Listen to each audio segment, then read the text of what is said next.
Welcome back to the Rockhound Podcast. Thanks so much for joining us. This one's a really special one. So we're going to go ahead and get right into it by having our second guest ever go ahead and introduce himself. He's joining us again. So why don't you take it away, Jason? Hey, Jason, Rockhounding Life. And because it's such a special occasion, I brought a special guest with me. Come on over here. We got one of the other members from Rockhounding Life, my son, Nolan. All right. Hi, how is everybody? Heck yeah. Hey, Nolan. We're doing great. Yeah. Thanks so much for being on the show too. He won't be here for the whole thing, but he's got school in the morning, obviously, so pretty late here. But yeah. I love gazing into rock hounding future. So this is great. All right. Well, thanks, guys. And Kurt, who are you? My name's Kurt with Rock.Hounding.Adventures out in Western Colorado. Nice. Welcome. And Watson? Winston. And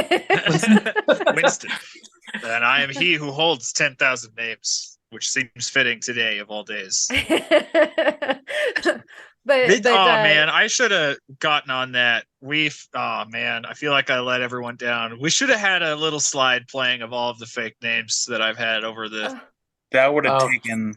Right? Yeah, that would have been forever. That's how many You hundreds? just all sit through the podcast. Luckily, those would be really easy to find though, because it's right at the beginning every single time.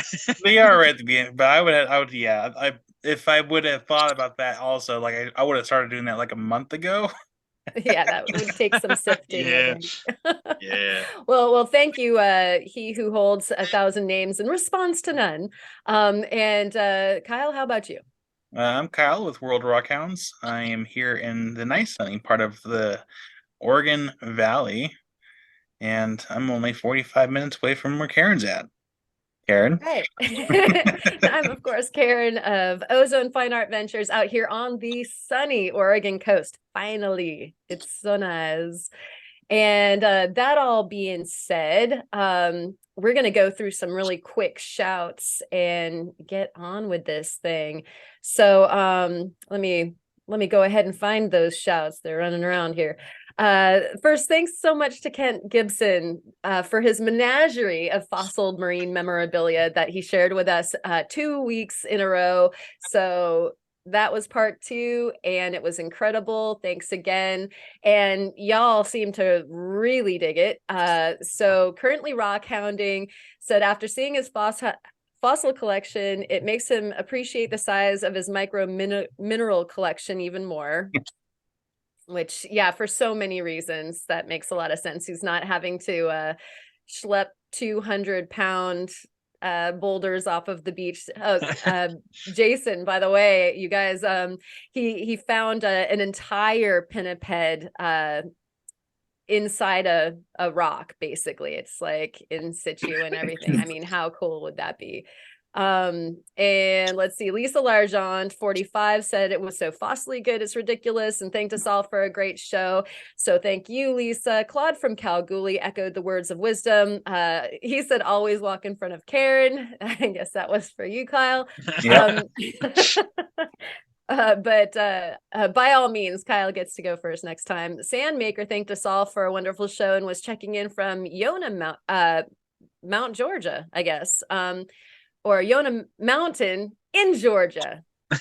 I should pre-read these. They may have hovercraft on over to North Carolina by now. Dustin was bummed by his bandwidth. Apparently, he was unable to chat last time. So in turn, we missed you, Dustin. Sorry about that. And he was actually thinking about the donation thing. Kent, his entire fossil collection is going to be donated to the university that Kyle's near in Corvallis of Oregon, and Oregon State University, I should say it right, just so that nobody gets upset about the ducks and the whatnot. But he's going to donate his whole collection, and they're actually out there cataloging it and everything. And that gave Dustin an idea. Well, he could take one of his really spectacular druzy specimens and go ahead and donate that to a university, one that he had in mind, Washington, I think, that would benefit from having this extraordinary mineral in their mineral museum. And so I thought that that was a brilliant idea. And any of you out there that might have like some unique specimen or something that maybe they need to research, what a wonderful thing that you could help so many other rock hounds learn, the rock hounders that are the future. And so I loved that sentiment. Ivan Lopez and all the chatters chattering away right now, and all of those of you over on our Discord dug it. And if you want to join that Discord, which we'd love it if you do, come on over to our go ahead and send us an email on our email that's in the description. We'll send you an invite and you guys can come and talk rocks with us all week long. And then also we're receiving pets and ugly rocks over there on same email because you guys wanted to see an ugly rock show and tell. And so we're getting those in. Send yours so that you can be part of this. And then also, we had a request for seeing everybody's Rockhound pets. And so we've been having some pets show up on the same email. Send your pet. You don't actually have to send physically your pet. Please don't. Just, picture, a little video clip, whatever you want, to the email. And we'll be having a super fun show coming up very soon for that. And you guys know that we love you. Them's the shouts. So how was your week, Jason? Yeah, we had a great week. Actually, off the rock hounding topic, we actually had some scares with forest fires around us recently. It actually made U.S. national news. I was shocked. Wow. But yeah, we have a really big one that's right close to Halifax, which is our major metropolitan area. And yeah, it's only like 10 kilometers from our house right now, but the wind's blowing in the right direction, so we're not in any immediate danger. But that was, it was a stressful week that way. But other than that, we're just pumping out some lapidary videos this week. We just finished, we released last week our one of our only rock hounding trips we did this year so far at Scotts Bay Beach. Nolan was with me, and we made it a little fun. We did like a little challenge to ourselves, because that beach is like, you get a lot of you can find a lot of agates on that beach. It's in the middle of like a basalt depression, and just lots of silica there. And we've challenged ourselves. We tried to find 100 like gemstone quality stones in 1 hour. So we had the timer going, and we were like, I had Travis with me, and Nolan was with me, so we ended up having some fun with it. It was a fun little video. People liked it, so it was. That was a great video. Heck yeah.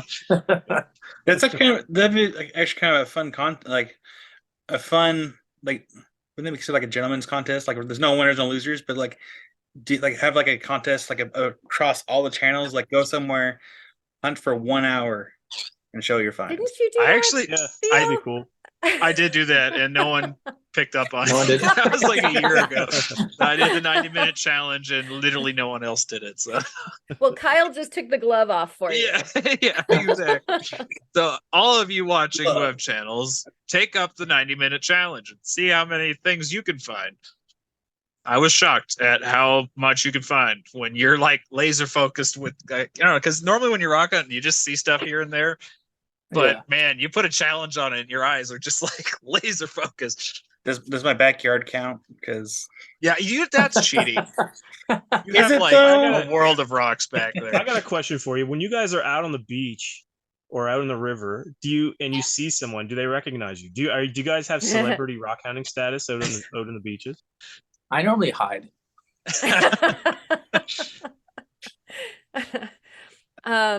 So Kyle got recognized by name, and I've gotten recognized not only by face, but I mean there's something to when somebody spracks out the whole gimbal on the beach and is like doing the thing. It's not like you don't draw attention to yourself. I should hide like Kurt, but Somebody at the sushi counter actually was like, oh, "You're Karen." That's awesome. It was my voice. I was like, "Oh, there's no hiding it." My answer to that question would be I'm a hermit and I don't go out very often. And when I do go out, I go out ridiculously remote. And I also only go out on Mondays and Tuesdays, which is usually when no one else is out. So I've actually never run into another person on the river before. That being said, though, hilarious because Alexis is assistant manager at an Ace Hardware and she gets recognized constantly. Oh my gosh, you're Alexis. We love Theo's channel. This like makes me laugh so hard. She's like, I never thought I was going to become famous by proxy from your channel. So she gets recognized all the time. The only time I really have been was last year at the Gem and Minerals show.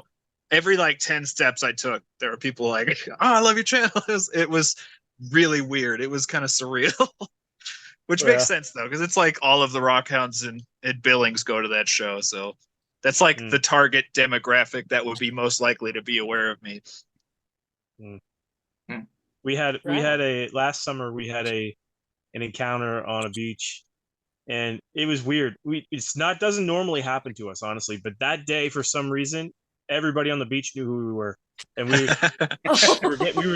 we weren't rock hounding. We were just taking photo ops. It was like people were asking to take our photos with us. Like no one was. Oh my gosh, that's like, great. It was hilarious. It was our demographic on our channel, especially locally, are seniors. So it's like we had all these senior ladies coming up. Oh my goodness, you're rock hounding live. Oh, you're Nolan. Can I get my picture with you? And they're like, we're posing with them, and they're so proud to get these pictures with us. It's just a surreal thing. Like it felt good.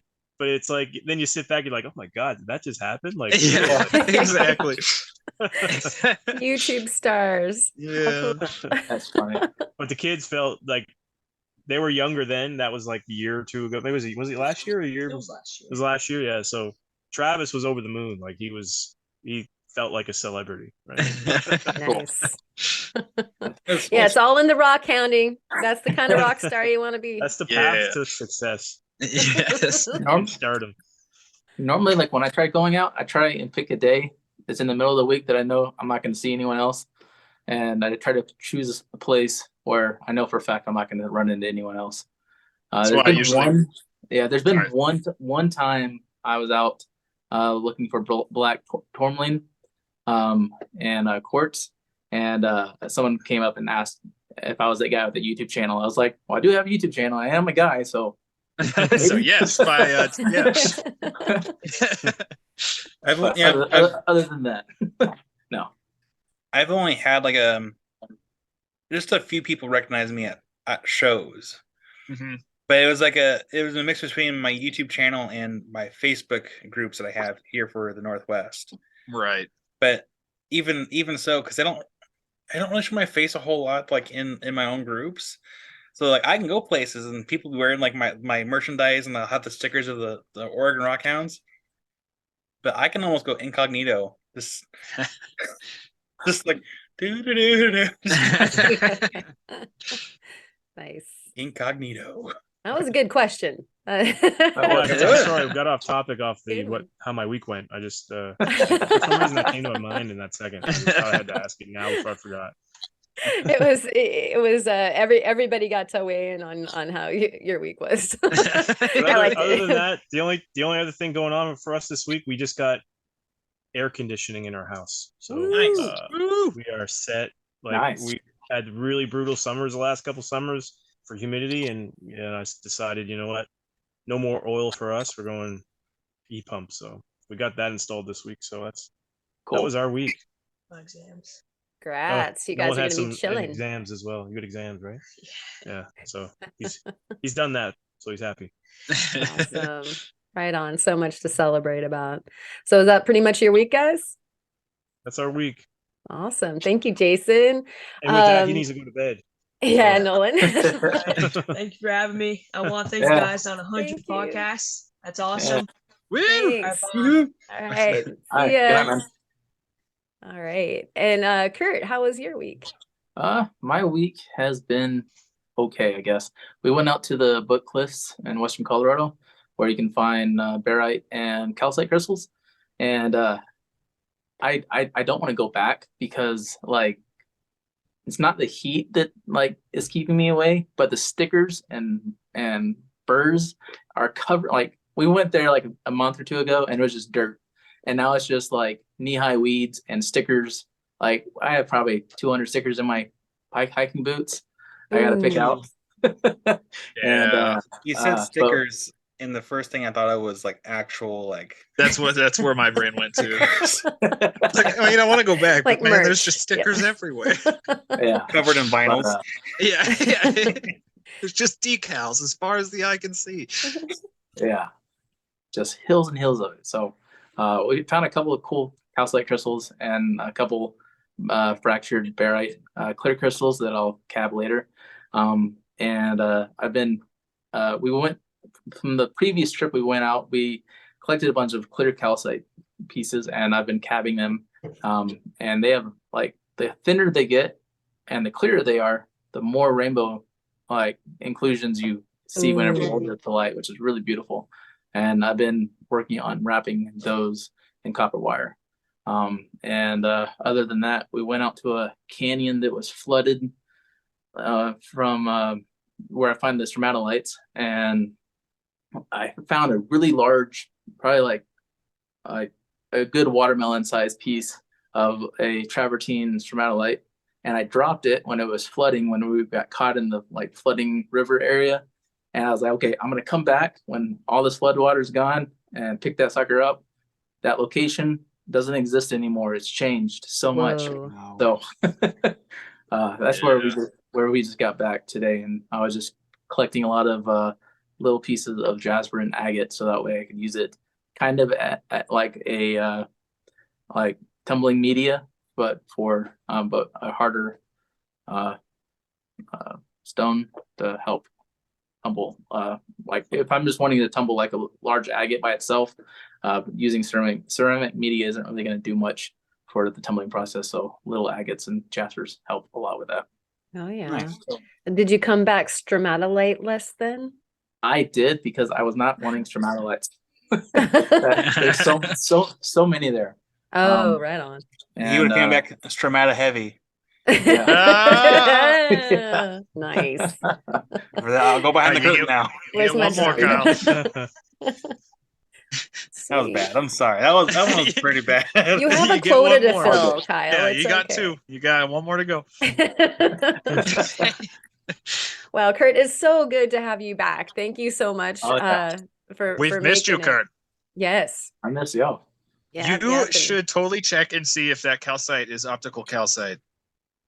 I will. That stuff is wicked cool. Yes, It like, yeah, I don't know why I'm even. You guys probably know. I don't need to explain. I'm talking to Rockhound. You guys probably know what optical calcite is. It's so cool though, and the only pieces I've ever found were in Colorado, so I wouldn't be surprised if it is. I'll have to check it out later. Yeah. Do it. I didn't go rock hounding for them. There was just random cubes of calcite in a parking lot. And I was like, those are mine now. That really is random. Yeah. I found some pretty cool stuff in parking lots. Just saying. Oh, Yeah, same the urban here. hounding. Yeah, I like Oh, yeah, your blacklight ones, actually. Yeah. Yeah. Your urban blacklight is good fun. Heck yeah. Yeah. So I guess I should say how my week was instead of Yeah. just talking about random stuff. Thanks, But I guess Kurt. that's kind of on brand, considering that it's the 100th episode for me to just tangent. So for reasons I can't talk about yet, soon I'll be able to, but for reasons I can't talk about yet, I am just a ball of nerves and stress this week, especially the last couple days. Yeah, I'll talk about it soon, but it's a good thing. It's just It's just too much. It's clearly too much. It is too much. Like I don't know. My brain is very analytical and I make internal lists, and this thing has me making a list in my head that is like 900 freaking items long, and I have 2 months to get it done, and I'm like, okay, I'm stressed right now. But it's not bad. It's a good thing. I don't think I can talk about it quite yet. Publicly. But soon, probably in the next week or two, I'd be able to. other than that, I've been doing a bunch of fossil prepping. I went and got out a bunch of my calcite whelks from Florida and prepped those. The ones that I haven't prepped yet, I prepped down so that they're nice and exposed and clean of all matrix, except for the tips where they have nice little built-in bases, which is like perfect for those. And also set upon my monster ammonite. One sec. Oh, you disabled participant screen sharing, Kyle. Hold on. How dare you? How dare you? Okay, there you go. Okay. This one right here. Oh, cool. This big old honking ammonite. Zooms in. That isn't a happy Yeah. fellow at all. Dude, I found That's that one man with in the Derek, picture. and we were both just freaking out. So I'm prepping this right now, and it's amazing. It's even bigger than I thought it was. And I'll have a video of where I'm at during show and tell, because I'm about a third of the way through it, and it's amazing. That one's been taking a lot of time. I'll have to send you a picture, Karen. The other thing I prepped, I have a bison tooth in matrix, and for the Pleistocene fossils in Florida, that's extremely rare. You usually find them eroded out of the matrix, so having pieces like that are still in the host rock is really, really, really rare. So I took this bison tooth, and it's literally like in a perfect ball. Wow. And I excavated all the way around it, so it's just like on this little pedestal sitting up, like out of the matrix, completely exposed. It's so cool. I love that.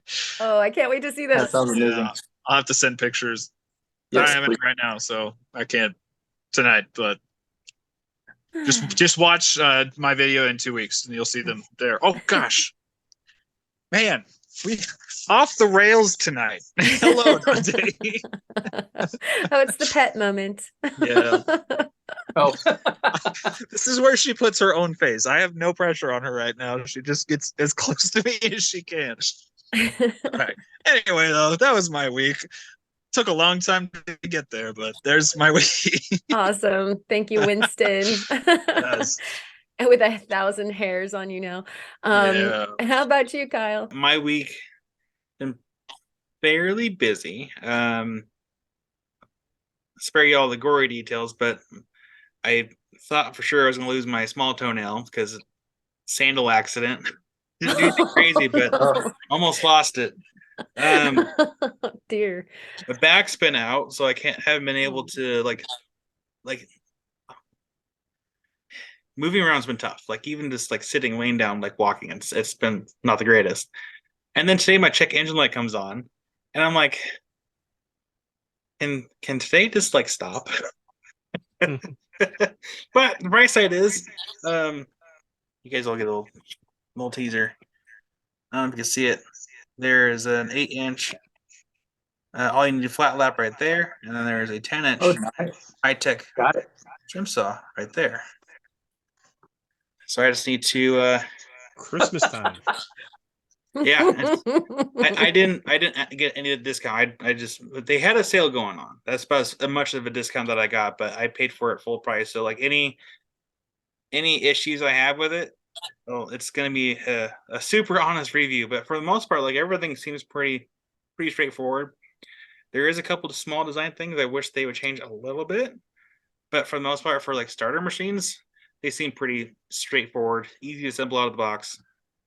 Aside from one little thing, but yeah.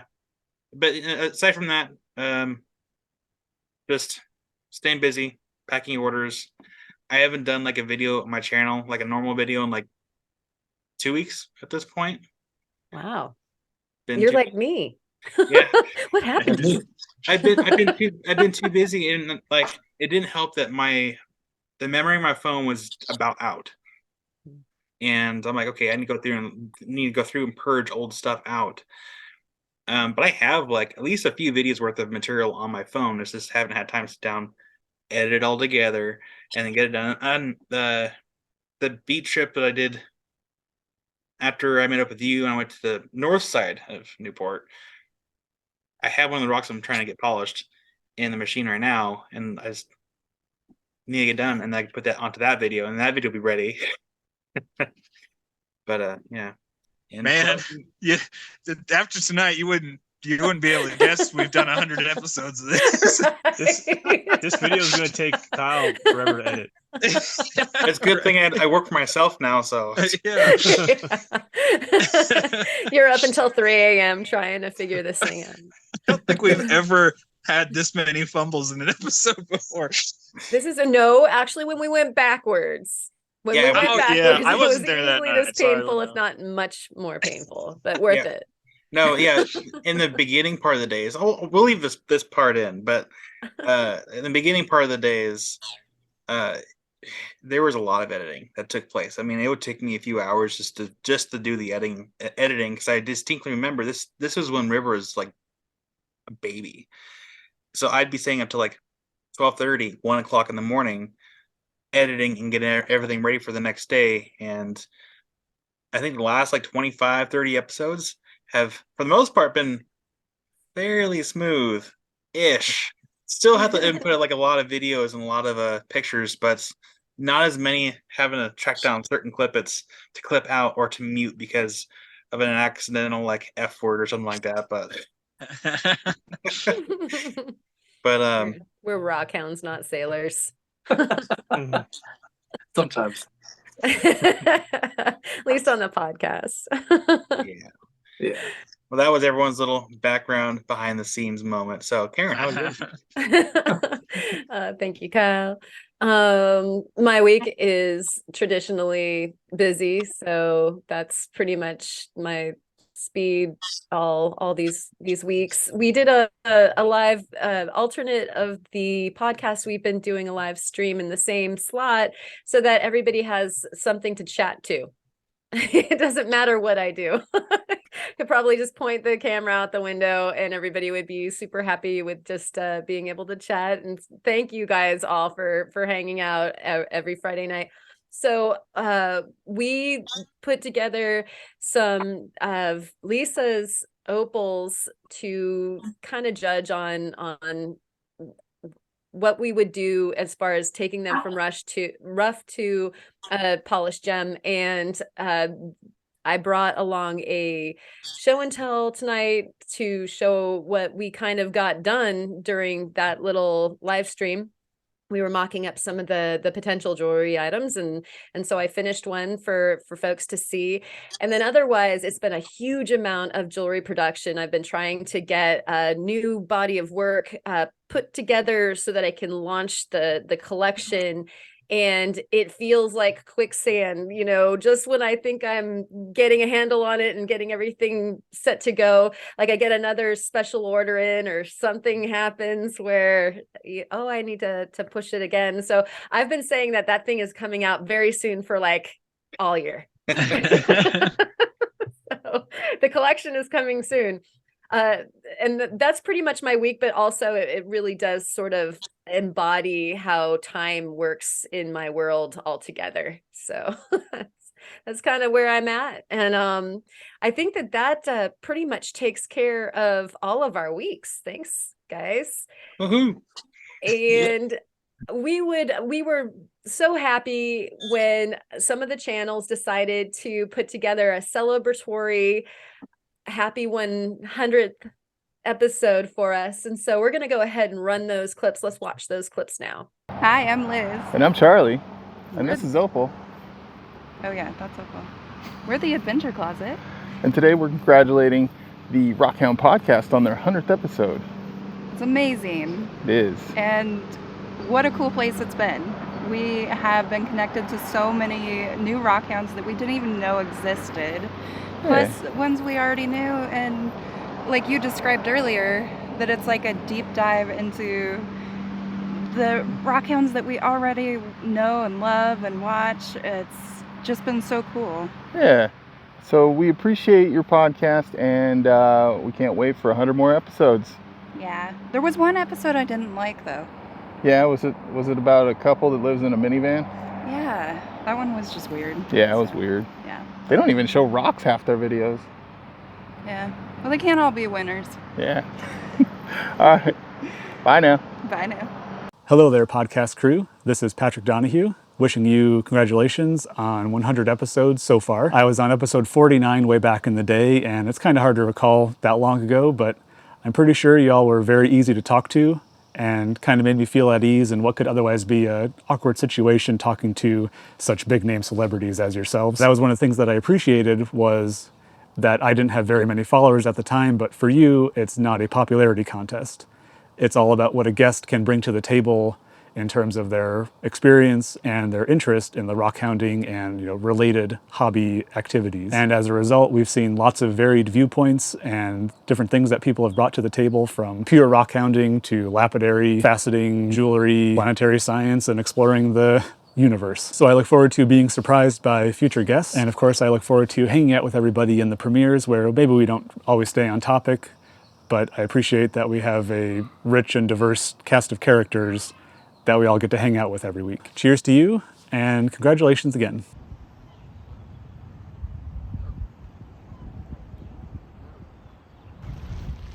Hey y'all, Chris here, aka Rufotris Rooted Rockhound, and I'm honored to have been on the podcast, not just once, but twice.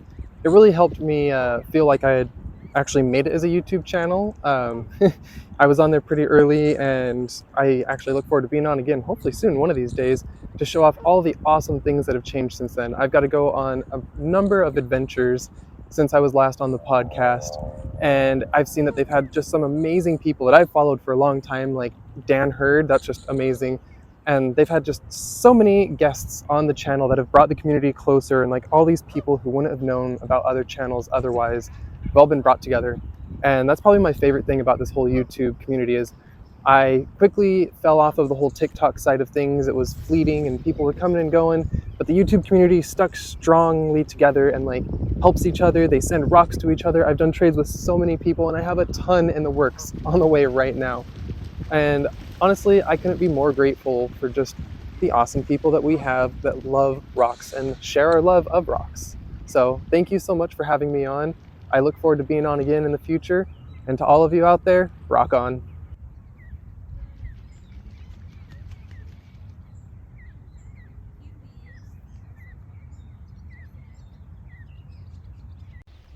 Hey Rockhound Podcast crew, it's Krista with Rock and Road Rockhounding. Congrats on reaching 100 episodes. It's been great watching all your episodes and seeing how you've pulled this Rockhound community together. Congrats, and here's to 100 more episodes. Hey guys, Jarek from Emberscape here. And first of all, congratulations on 100 episode. That's a lot of dedication and hard work. You did a really well job, and it was a pleasure for me to be a part of this experience, to talk with like-minded people and to drill on the rocks from all over the world, which you bring the possibility for. And I'm looking for 100 more episodes to come, and good job once again. Hey everybody, Dustin here. I find rocks on Dustin Finds Rocks channel. I want to say congratulations on 100 episodes of the Rockhound Podcast. Thanks to the crew and to all the awesome guests. And as a special treat, let's take a look at my wash table and some of my geodes. To start off, we have the largest one that I've ever found. I didn't film this one. I'm not sure when I found it, about 2 years ago, something like that. And recently, I cut this one in a video a long time ago, but recently I fired up the polisher, and those are the results. And here's that part. Yeah, I still need some work with my polishing, but I think it's pretty good. So thanks again, Kyle, for the equipment. And as a special treat, just broke open this geode from my ample pile here. I thought that was a pretty good one. Rock on, everybody. 100 episodes. Congratulations, you guys. I hope we see 100 more.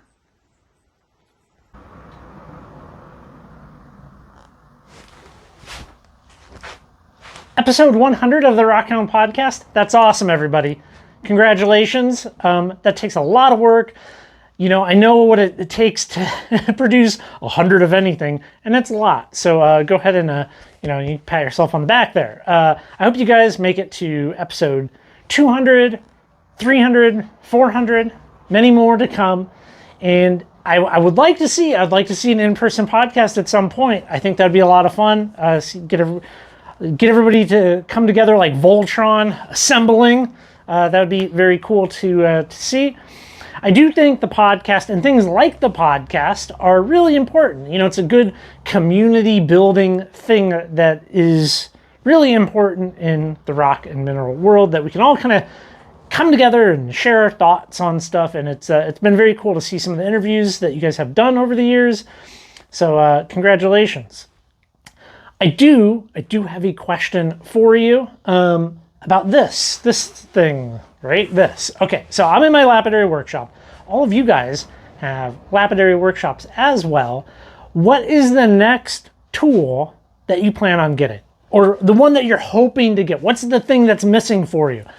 I already know what's missing for me, and I can't tell you. I can't tell you, though, because if I do, somebody else is going to buy one when it comes up for sale used. And I need this thing for myself.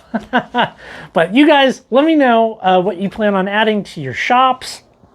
And you guys can all give yourself a round of applause for 100 episodes. So hopefully I can come back at a later date. Well, all right, everybody. Have a good show. Those were awesome. Thank you so much, Channels, for sending us them. And we really appreciate you guys having been guests on the show. And we can't wait to see you guys again. And everybody else, everybody who's been a guest, you're all invited back, of course. And Jared actually asked at the end of those, what tool would we add to our studio, kind of like on our wish list right now that we don't have already, that we're needing to add? So Jason, let's start with you. What are you coveting for your studio? I'm in desperate need of a larger saw. So I need like a 20-inch saw. Honestly, I gotta go big, because I have things that are just taking up so much space that I could work with and maybe cut and maybe possibly even give away or sell, that I just can't. Because the funny thing is, in Canada, we all up here in Canada usually have to go through the secondary market to obtain big pieces of lapidary equipment. There's no distributors, there's no manufacturers, so getting things shipped across the border is very, very difficult. You have to pay crate fees and all that, so it's very hard to find stuff. Even especially Nova Scotia, forget about it. Like, it's so hard.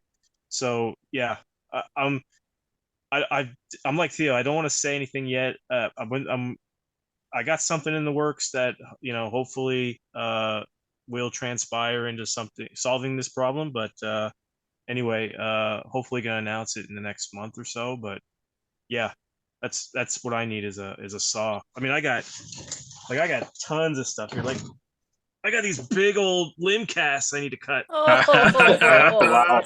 Yes. Oh. I go bigger. Like 20 of these. 24-inch. Get 24-inch. You can always go bigger. 24-inch would even be better. Yeah. Right. Maybe go 36. You know, it can cut everything. Yeah. Right. Why stop at 36? 50. Keep going. Yeah. I'll just mortgage my house. You know. Yeah. Exactly. My wife will understand. Right, the big backyard saw, like our friend that was on a few weeks ago. Yeah. Honestly, it's shocking how big of rocks Kim can cut on her 8, because she has an 18, and it's shocking how much an 18 alone can handle. Yeah. So even just an 18 is like a huge. Oh gosh, phone. But I like the 20. Get the 20. I want a 20 too. Go as big as you can. For sure. Yeah, there was, oh gosh. I think it was an 18. Was an 18-inch that was for sale? 16 or 18, like that was pretty local. I'm like, oh man, that seemed like a good idea. But then I bought money on stone spheres instead, and I'm like,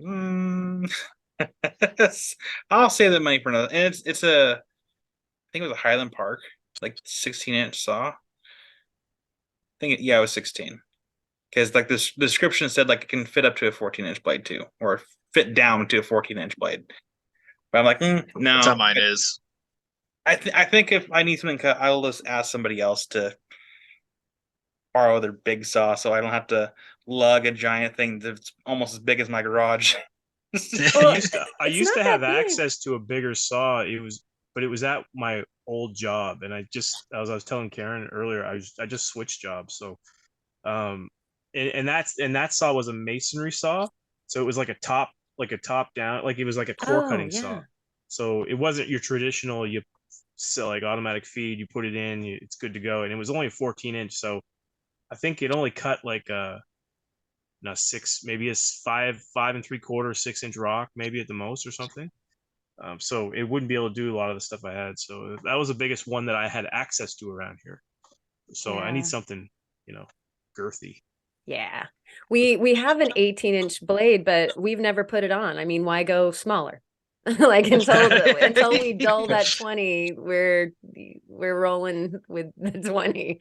And I mean, even so, smaller specimen, they just go by so fast then. You just gobble through them. And I love that about the bigger saws too, because I love my high-tech 10-inch because it's kind of trim saw and little saw at the same time. So but if I'm doing like a Montana agate or something like that, I'm having fatigue by the time I'm done. It's so nice to have the auto feed. Exactly. Like one rock a day, that's all I can handle. But I hope that you can get your hands on a nice quality, say 20, because I find that to be the perfect size. Like, you might have bigger rocks, but you might be taking the end of the loaf of bread off then. You can still get some slabs, or a lot of people, like, they might break it first and then you start like you're slabbing or whatever on the smaller pieces, but that's a pretty big rock at 20. Yeah.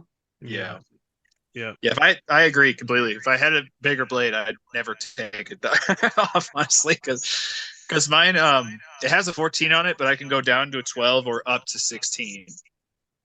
So I'm at 14 right now, but I need to get a 16 segmented, because they chomp way more aggressively than the continuous rib. Yeah, and then but man, those cuts are clean with the continuous rib. Isn't that nice? Yeah, it's real nice. But you have to put more oil in when you downsize your blade as well, which is that's kind of a factor depending on how we don't have a car size saw. It's not really, it doesn't feel like it's that big. It might be 4 feet by 3 feet or something like that, and it just fits in the garage, whatever. But that's a lot of oil. And more oil into that thing, it's like that costs money. And I know you can recycle it and everything, but at first you're just going like, we don't need to do like for smaller stones, we don't need to spend more money on oil. Like, just use the 20. So I actually have a really funny story about that. I didn't look at the saw before I got it. I just assumed it was empty. So I bought like 10 gallons of oil, and then went to go start pouring in my oil to my new saw, opened it up, and it's just got oil in it already. So wow. I've been recycling the stuff that I take off. So it's like, I probably never need to buy oil again for that thing. It's wholly unnecessary and was very expensive. Yes. So yeah, moral of the story, look before you go on to Amazon. I know some people, they'll put like bricks or something in there to kind of help displace the oil, so you're not having to use as much. I have one in mind, yeah. My fear, though, display stuff a bit.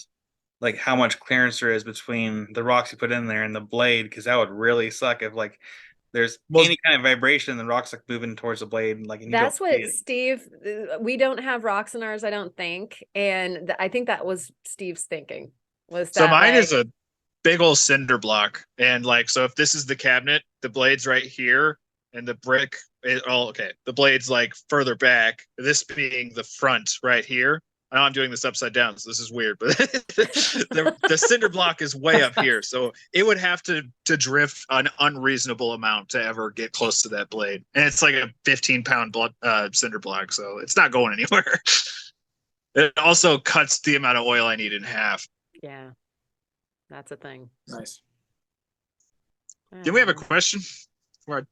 Side Oh yeah, tangent we again. were Jared's question, and Jason successfully answered, and then we tangented. Yeah. So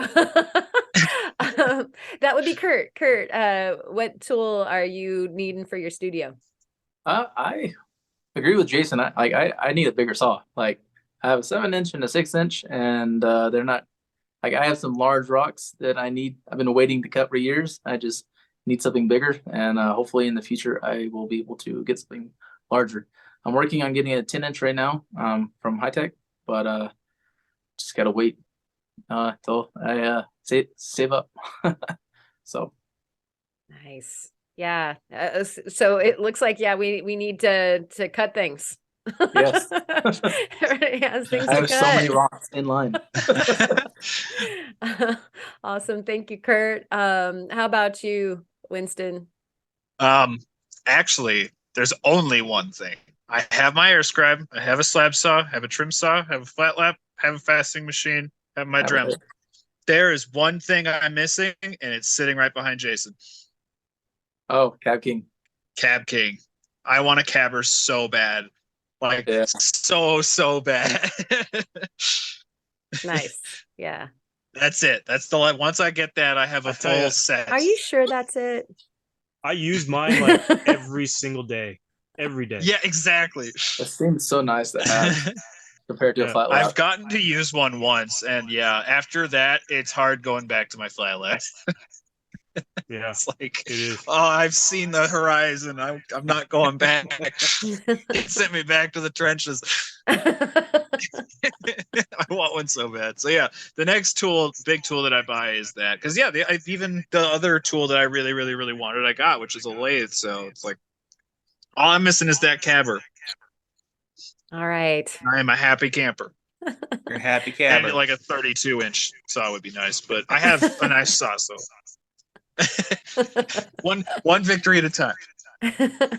Nice. Thank you, Winston. How about you, Kyle? So I bought some equipment already. So my finally saw Jared's video. I'm like, well, it's funny that I'm watching this because I just already got, the flat lap right there, and then I got my saw, basically a water saw, because I'm only gonna use water for that saw because I have 5 other saws outside and those are all oil. I have 2 I want to get. I would like to get into fossil preparation, so an air scribe.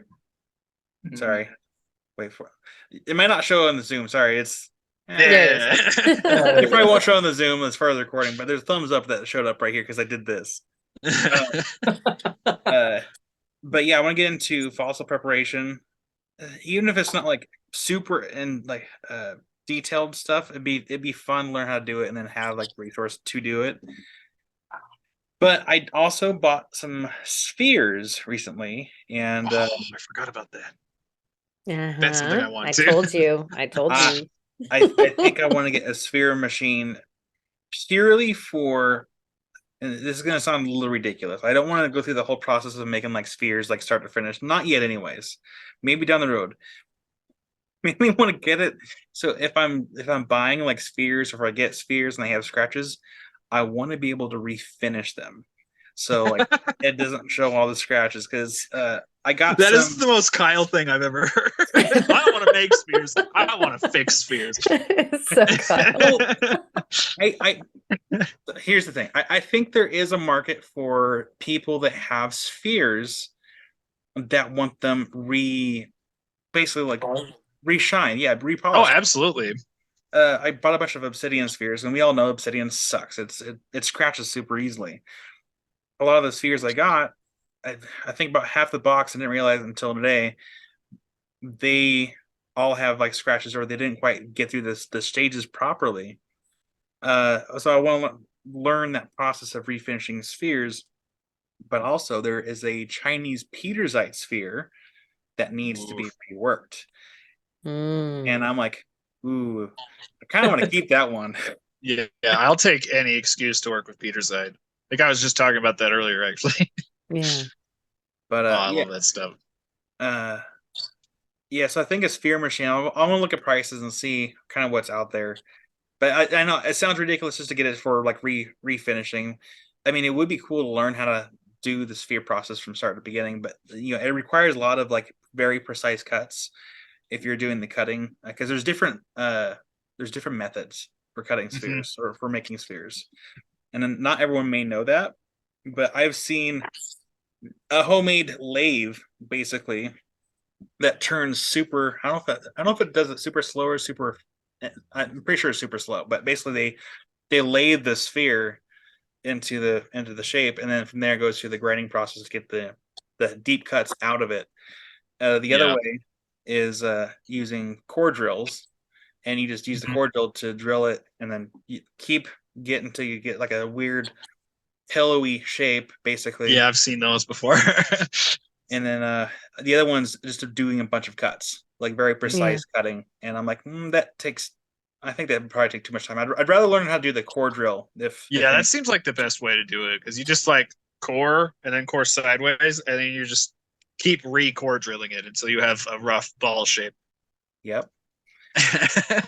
But after buying these machines and then buying the spheres, I think I'm a little tapped out on my additional resources until I can make some extra money. And then plus, with my truck now having engine light again, like I'm probably gonna be stuck in the shop for a bit. Like I was hoping to do some rock hounding this summer, and that's probably not gonna happen for a while now. Wow. That's fine. I have plenty of projects here in the shop. I'm working on it too much. But yeah, I think those are the two biggest equipment pieces that I would like to have. Though if I had to beef things up quite a bit, I would love a Diamond Pacific Titan. Big. It's like a genie, but it's like really on steroids. It's like Nice. Yeah, good choices. Yep. Can't think of any other equipment that we haven't really covered. Wow. Oh, I think that smile tells me that you have something we haven't covered, Karen. I do. Yeah. So I have two also, and one of them is what Kyle aforementioned, and that would be the air scribe. For obvious reasons, I'm surrounded by all of these fossils and concretions that are like staring me down, like, pick me, I need to get freed. And so the air scribe is definitely on the docket, and I'm raising money to do that right now. My other one, man, if faceting isn't just like chain smoking or something, because now I need the concave cutter. I would like a fantasy cutter really big. There's another one. They're so cool. I knew there were more things that you needed, but especially considering the fact that I work mostly with the sunstones, and they're just so clear. Like the champagne ones are less shishi for making into gems if you're just gonna put it in, say, a ring, although they're called plush diamonds because they're just like diamonds. But a lot of people are basically, instead of having like the pavilion and the table, they're like table, and then they're concave cutting the back side, and the possibilities are so limitless. And I think I wanted a concave cutter before I wanted the faceting machine, because I was already like carving things and doing concave carves into the back sides of my carvings. And so, yeah, that's what I need that. And so I know that's kind of in the weeds for a lot of rock hounds, like, yeah, fantasy cutter, but like, it's definitely something for our community. People are making the most spellbinding gems out of things that are already very, very beautiful, but you can just get these intricate cuts on the back, and they're amazing. We need Oprah on here. You get a machine. You get a machine. Right? Check under your chair. Yeah. Wait, really? It's just Floyd. Floyd is a prize. So, Jared, thank you so much for the question. That was fun. And if you guys have things that you need in your studio that we forgot, because there's a bunch of stuff, go ahead and throw us your comments. We'd love to hear what everybody needs in their studios. And I know some people just need a studio, so you can start there. And I need a bigger one. A bigger studio. I should have actually said, crossed my mind. I should have said 20 by 80 shop. That's what I need. Yeah. Big shop. two-story. Jason needs that for his huge thaw too. So. with an air conditioner. Yes. All right, so let's see. We hit the question. I thought that it might be interesting to hear kind of a highlight reel from y'all as far as your favorite podcast moment or your favorite podcast guest. I know we can't choose among children or anything like that. And I thought we could start with Jason. What was your very favorite thing from the podcast?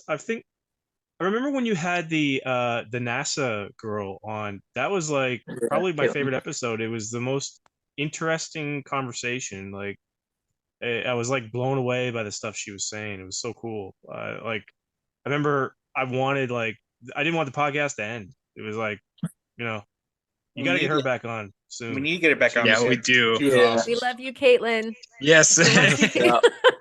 You need to come back on. No, we need to have background because it looks like there was an article that the rover accidentally crushed a rock and found some interesting stuff out there. So maybe she can kind of delve in some more on that. Insights on it. Yeah, that would be great. Yeah, she's an amazing guest. I think have we had her on 2 times or 3 times now? I think you'll have her on 3 times. I was gonna say I think it's 3. Yeah, I missed her the last time. Yeah, and she's always so compelling that not only do you not want the podcast to end, but we're all having trouble like hitting the leave button on our Zoom. Like, we definitely just keep talking for another hour after the recording stops. Yeah, there's after hours for sure on that. That's a great pick, Jason. You are so right about that. She's amazing. Any other thoughts on that, Jason?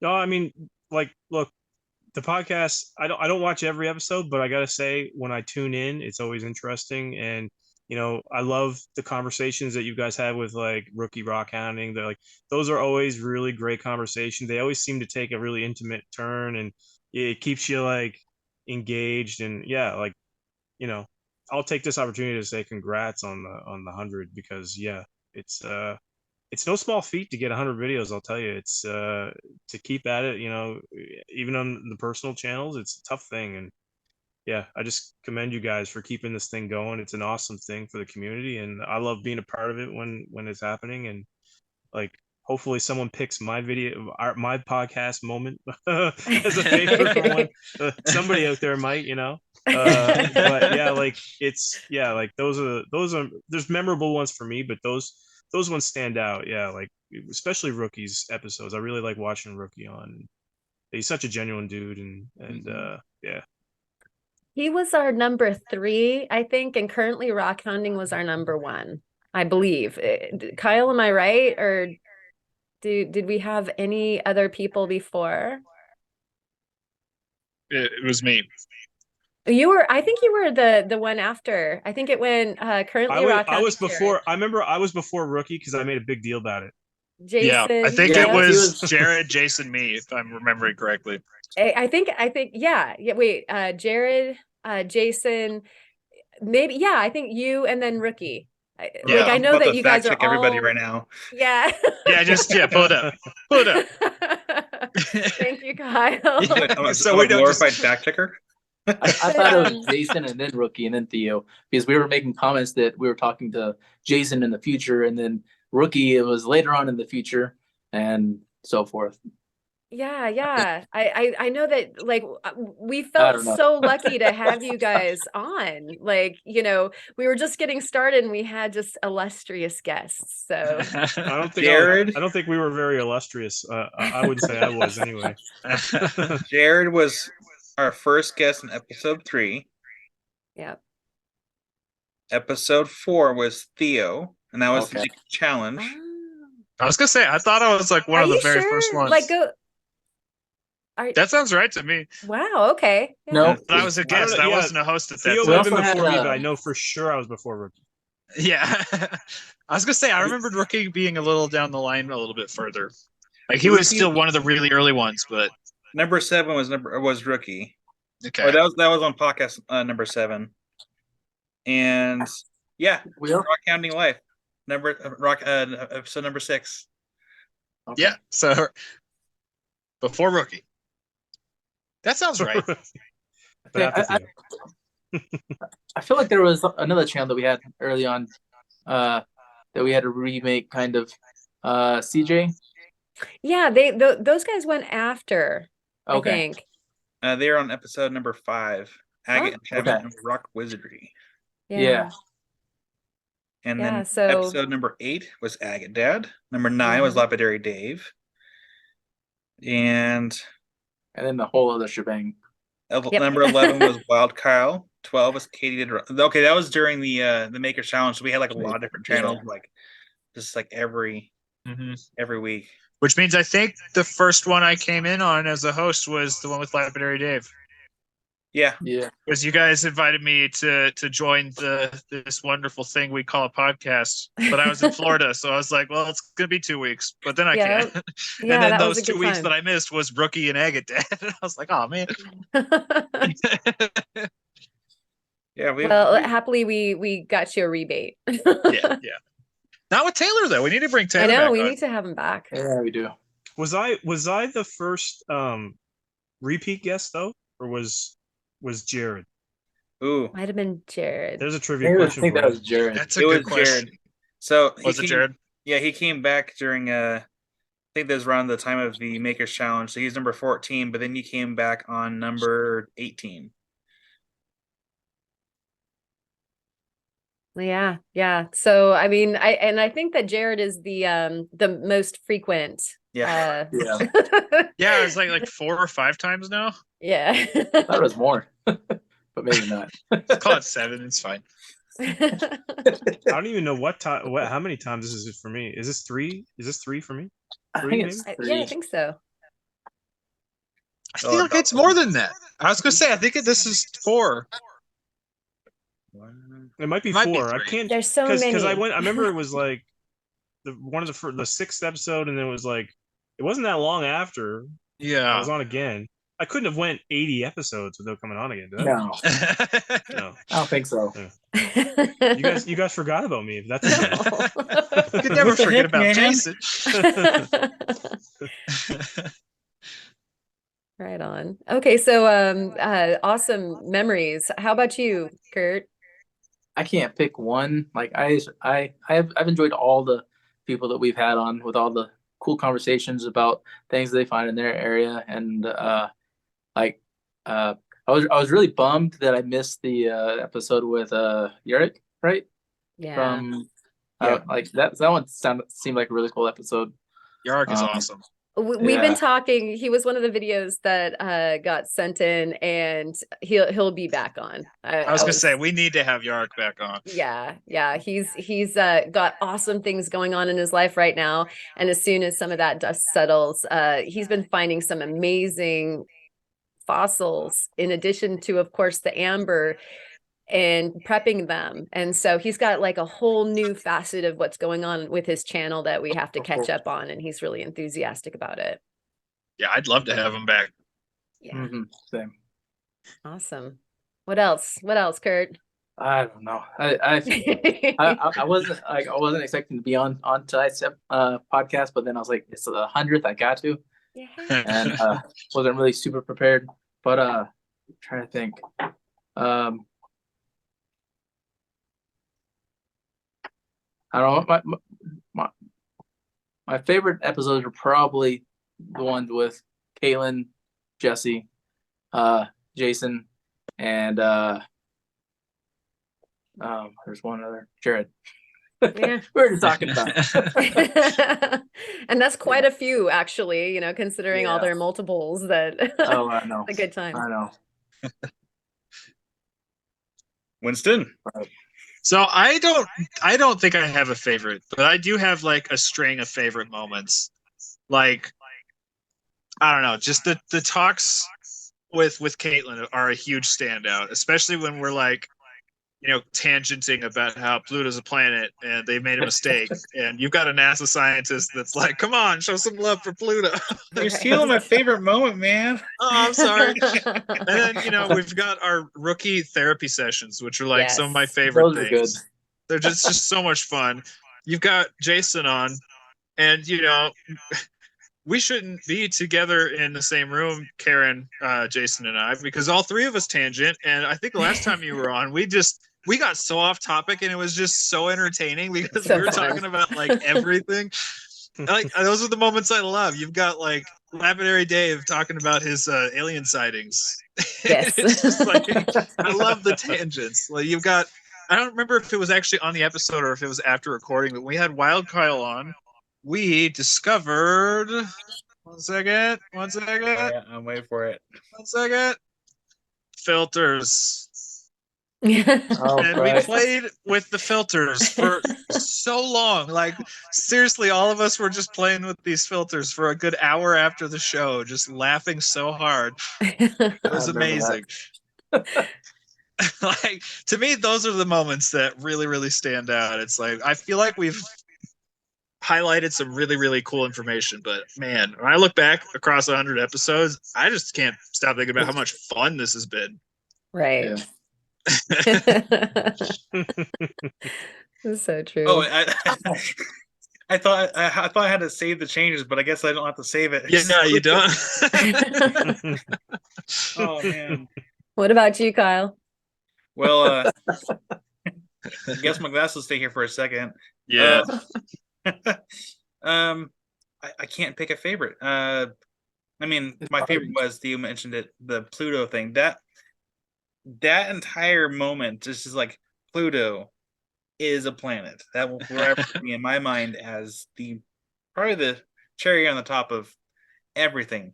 But honestly, it's hard to pick a favorite because even when we're not recording, or the things that don't make it onto the podcast, there are so many moments. There's been times where, like especially the early days, after we stopped hitting recording, we do an hour or so after the fact, and we're just like tangenting and not Sometimes even it's 4 hours. And before hours. Yeah, I was gonna say there was that one time we had Ricky on, and we were on for we like should start this a thing. good 3.5 hours before Yeah. after the video ended. Yeah, so there are so many moments that we did not capture during recording that never made it out. And so it's not just for me so much as the stuff that is actually out there for everyone to see. It's all the moments that didn't go out there and actually wasn't recorded that we get to spend time with each other, like before and after we hit recording and stop recording. Like it goes beyond just favorite episode. It's been nice to actually have like a sense of community. And I know a lot of people kind of like use that word a lot, but like we've made a lot of friends, a lot of like really good relationships doing this podcast and like kind of bringing everyone together. So I can't pick a favorite because every moment that we've been able to spend together for like these last 100 episodes has been awesome. Actually, I think it's more than 100 episodes because we've done like in between like things here and there. Like yeah, but those don't count. They're filler. Yeah, that's a great answer. Totally agree with all of that sentiment for sure. Yeah. And so yeah, I think that you guys have definitely covered it. It's I mean, one of my favorite moments for sure was the crazy fossil claw that you brought, Jason. Like your yeah. Yeah. I brought strangest thing it that out on the screen. Yeah.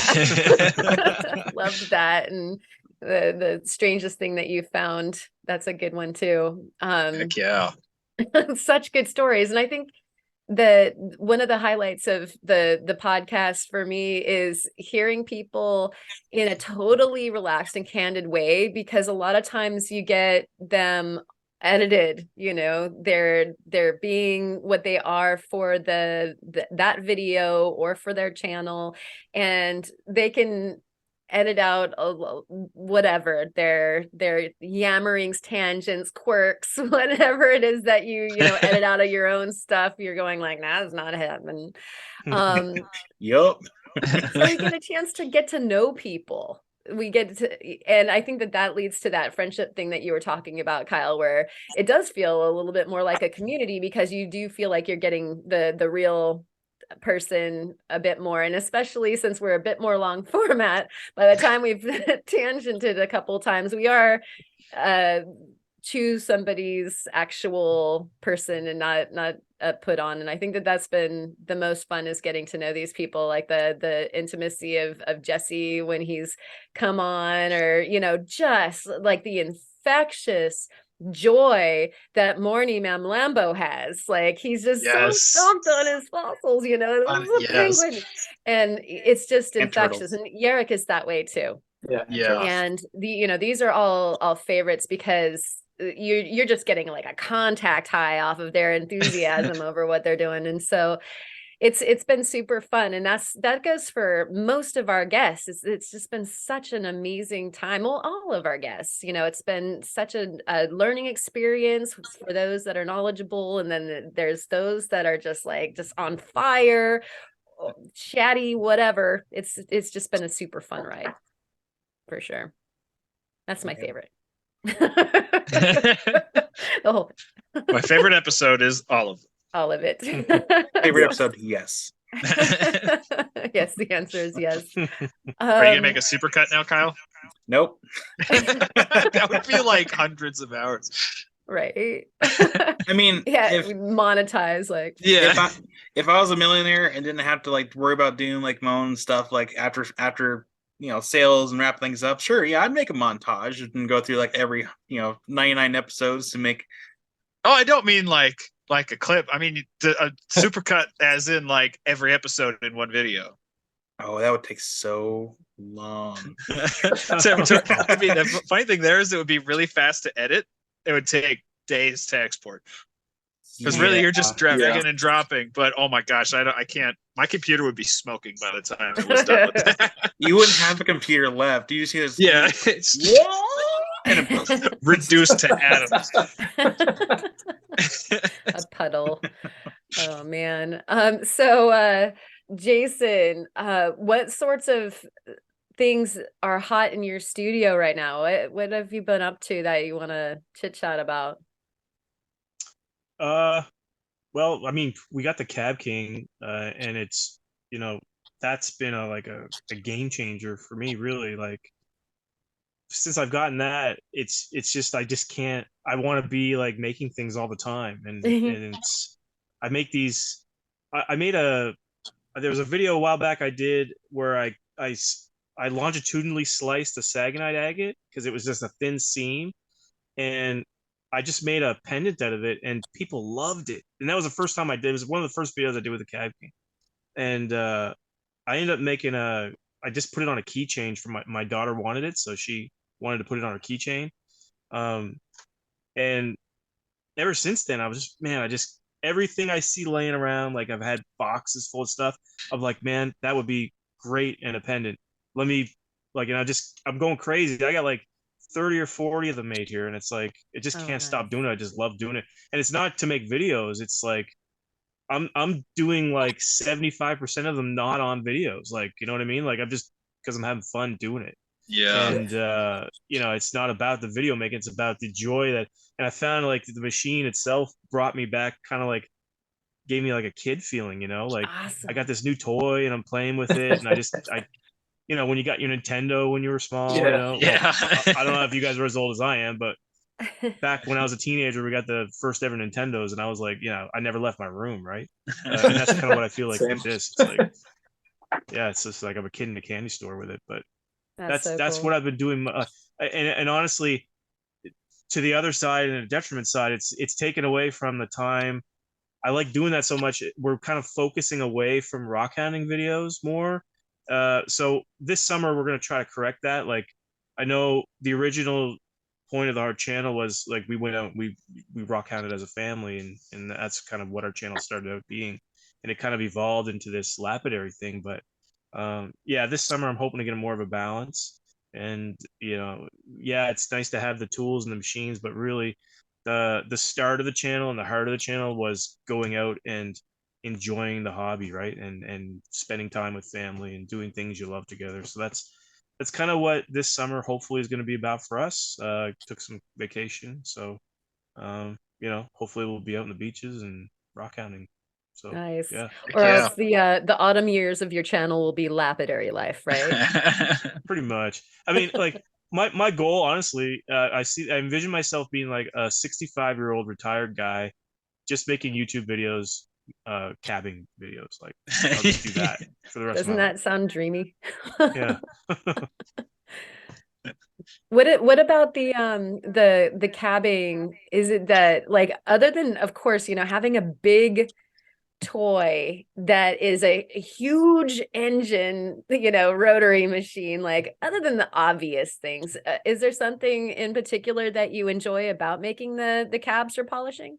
I find it, the funnest part for me is finding a stone that you can try to capture the most beautiful part of. You know what I mean? Like, it's looking through your rocks, and that's the funnest part, is like you're looking through your rocks, you're trying to find, I'm like, what's gonna be the best thing I can make right now? And then you go to your saw, you cut it, you're trying to find that pattern you're looking for in the rock. That's fun to me. And like I said, I'm not even making videos. I'm just doing that on my own. I'm just my wife's like, probably, my wife will sometimes text me. She'll be like, "Where are you?" And I'm like, "I'm in the garage." She's like, "What are you doing? You've been gone for 3 hours. Where are you?" I'm like, looking through rocks. So it's, yeah, Didn't know that the cab you can king get would be the yourself lost mistress. in it, right? And that's what I love about it. I'm enjoying a healthy hobby. Yeah, exactly. Could be a lot of worse things I could be doing, right? That's what I tell her. I could be doing a lot worse things. Well, it's interesting because my brother used to always ask me, well, what do we do with it? Like, we'd be out on the beach, and you'd find this like banger agate, and but what do we do with it? That's what you do with it. Like, it gives it purpose. But Yeah, you can make yeah, something and beautiful. I will say, I did a video, I think probably a month ago, maybe now, maybe a little more longer. But I did a video where I specifically said, I'm going to just go on the beach. I'm just going to take the camera, and we're just going to walk. And when I see a rock that I think is cool looking, we're going to pick that rock up. We're going to take it back to the shop. We're going to cut it. We're going to make a cab. So I did that from the start. Like, it's like Katie's videos, the NAB, what's she call it? The NAB slab and cab. Yep. That's what I did. Yeah. So I didn't call it that because I'm not going to copy Katie, but TM, right? Basically what I did, I just basically went out, found a rock, it was a nice big red jasper, but it was really worn and rounded. You could see the conchoidal fracture in it, but so I knew it was gonna be good. And I took it home and slabbed it, took it to the cab, made a pendant out of it. And it, honestly, that video has been the best performing video of all time on the channel. Wow. Everybody loved it. Everybody loved it. The fact that they get to see, you're out in the field, you pick up the rock, you take it home, you make something, and that's for me, that would be the perfect way to gear the channel. Like, just combining all those things, like the joy of rock hounding, going out, getting the rock, then, evolving and coming home and playing with your toys, like in making something beautiful that you could share with other people. It really is rewarding, honestly. It's kind of rejuvenated my love for the hobby, honestly, and it's thankful for that, for sure. Nice. Absolutely. It's fantastic. So you're saying if it ever gets stale for me, all I need is a cab king? Pretty much. Ask Theo. He wants one. I want one so bad. You might never see Theo again if he gets one. It's true. Honestly, that's kind of what happened when I got my slab saw, because the only thing I had was a tile saw before that, but it was a 7-inch tile saw, and the way tile saws are, they aren't as good as trim saws, so there's only like 1.5 inches, 2 inches of clearance. So like, I could not hardly cut anything with that thing. So I had all these big rocks that I couldn't do anything with. And I get a 14-inch slab saw, and it's like the whole world opens up. So I was cutting rocks. That saw literally didn't stop running for more than 5 minutes for like 3 weeks straight. Like, I had boxes of slabs because I was just cutting everything that was within sight. There's something to seeing inside, right? You know, Exactly. when rock hounding, that especially when you're a beginner rock hounding, and I wonder what this looks like inside. I wonder what this looks like inside. And you don't have that quite the trained eye. I mean, it is so rewarding slicing them It's open. comparable to opening Christmas presents. Yeah, exactly. Better. Like, yeah, it is really like when So you're a good. kid opening Christmas presents. It's comparable to that. Absolutely. It sure is. Yeah. And so boy, time again well spent for sure.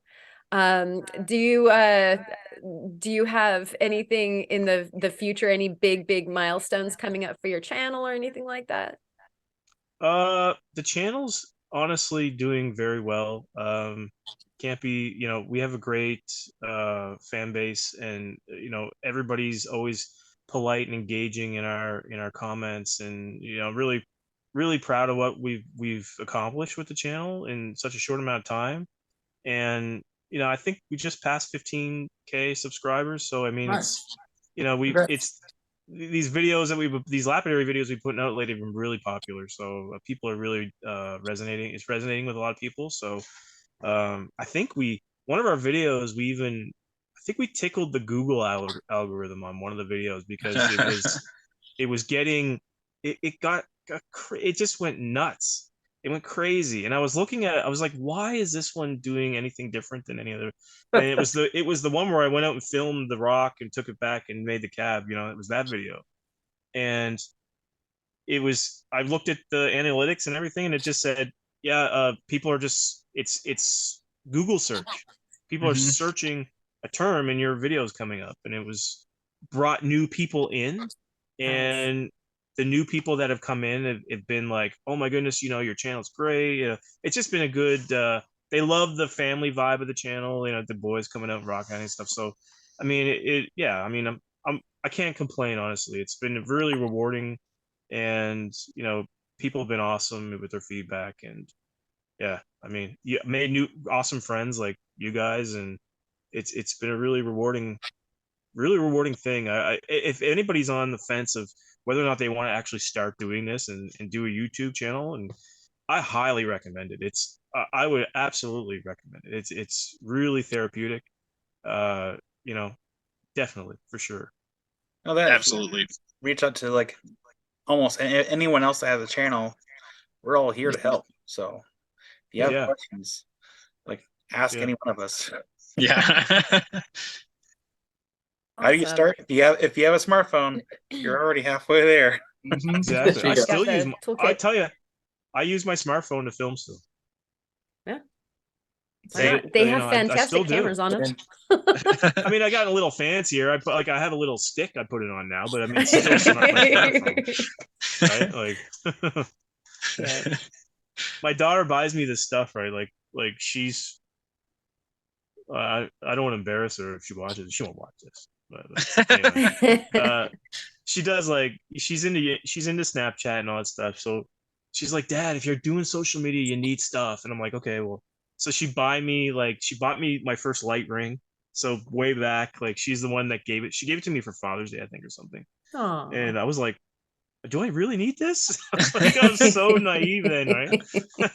Like, do I really need this? And she's like, yes, you need this. Like, yeah.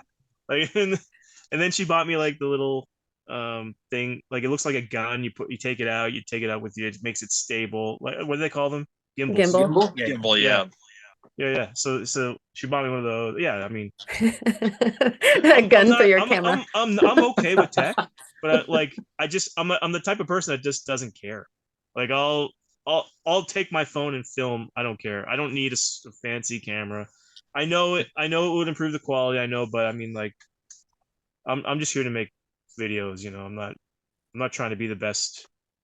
I mean, I'm never going to reach the production quality of Rookie or Agate Dad. So I'm just going to stay in my lane, use my smartphone. Well, obviously. What's that? Doesn't Jesse also use a smartphone? He does. Yeah, he does. Yeah. I use an old cell phone. I'm outdated. I mean, obviously it works. Yeah. Like, based on the results of your channels, like, it works. Don't need any more than to do it. Like, and I think that that's the key is that, you know, a lot of people get like they fester over wondering what it's gonna just do. You know, like just do it. Just film it. I mean, Yeah. our channel, we started our channel because my youngest son was watching YouTube videos. He was watching like Papa Jake. He was watching like Ryan. What was that guy? Ryan's World? Was it Ryan's World? What was it? That sounds familiar. Oh, I Ryan can't remember. World. Anyways, he blew up. He's like billions of views on his videos, whatever. Yeah. So my son would watch those all the time, and he was like, "Dad, we need to start a YouTube channel." I'm like, "Okay, what are we gonna start a YouTube channel?" Like seriously.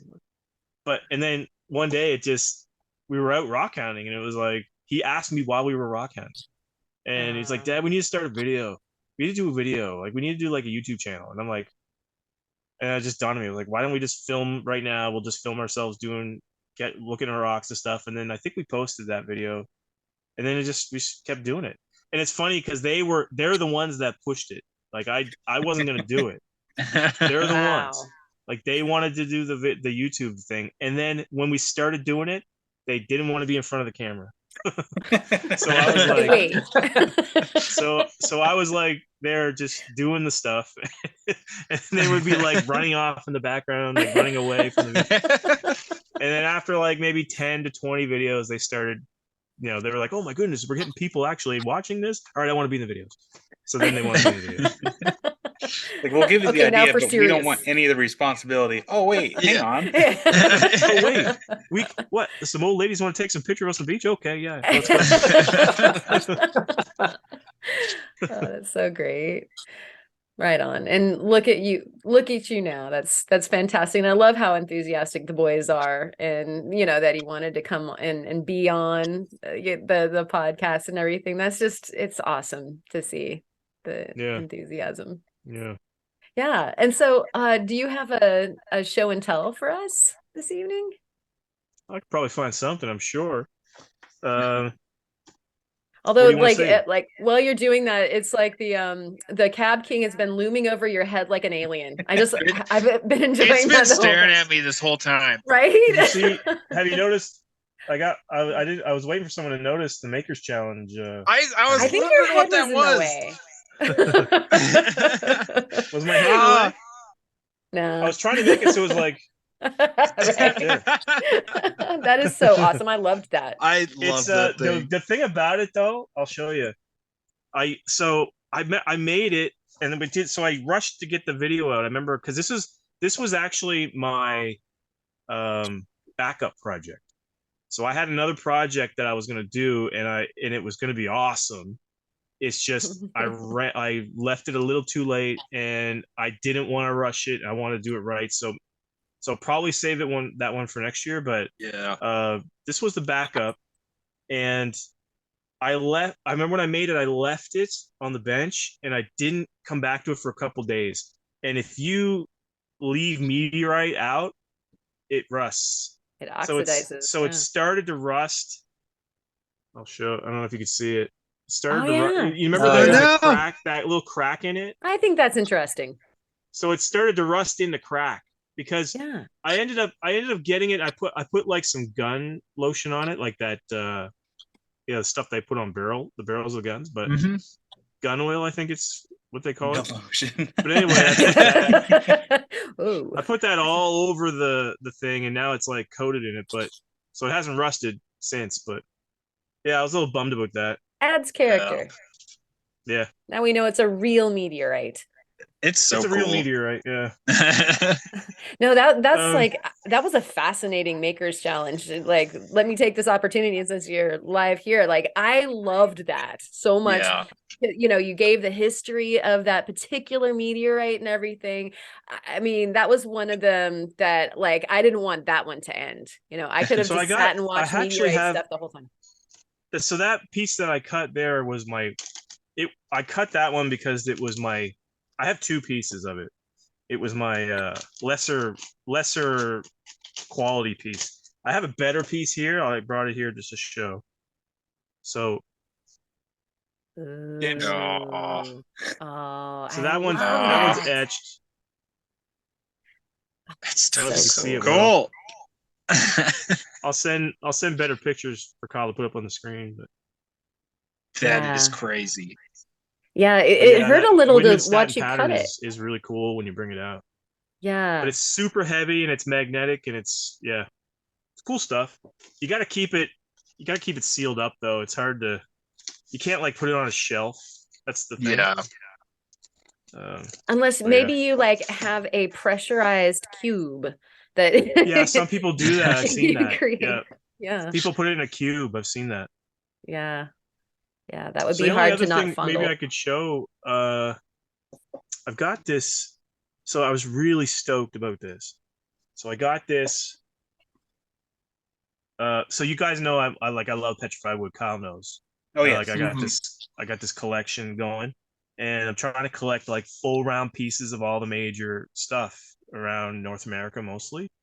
And I was on Facebook one day and I saw an auction for a 10-inch round piece of Saddle Mountain petrified wood. Ooh, Nice. look Cool. at that. That is gorgeous. Got some nice agate going. So I made a video with this. I polished it in the video with my DIY pad drill thing. Got an awesome mirror shine on it. Yeah. And thanks it's for the got, ring. like, you could see like daughter. the rings. That is so cool.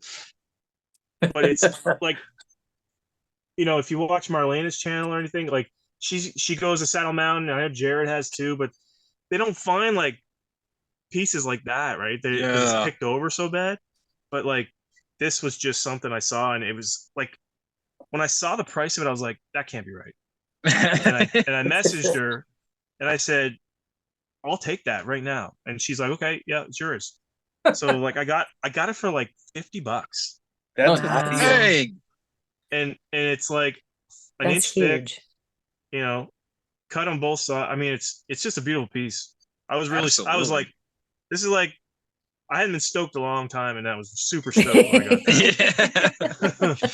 That is something to get excited about. My stokometer was high. I don't know. I didn't mention Jamin from what Opal Outback Hunters or whatever, Outback Opal Hunters, and he actually just found some petrified wood in the mine that they're in, and they sliced it in rounds. Nice. And it's opal petrified wood. You need this in your life. I mean, yeah. Where's it from? Australia. It's Australia. Yeah, it's Jamin from the Opal Outback Hunters. Am I getting that right, you guys? I think it's Outback Opal Hunters. Yeah, something I think so, like that. Yeah. Getting it out of whack. But you guys, go check out they have a YouTube channel, and they were on the show, that Discover show or whatever, for a while. Yeah, I don't know if they were, are. Yeah. And oh man, that was an awesome guest too. That was a really, like, his pineapples, the opal pineapples. Oh gosh, I want one so bad. Same. Oh my god. Oh hello, Dante.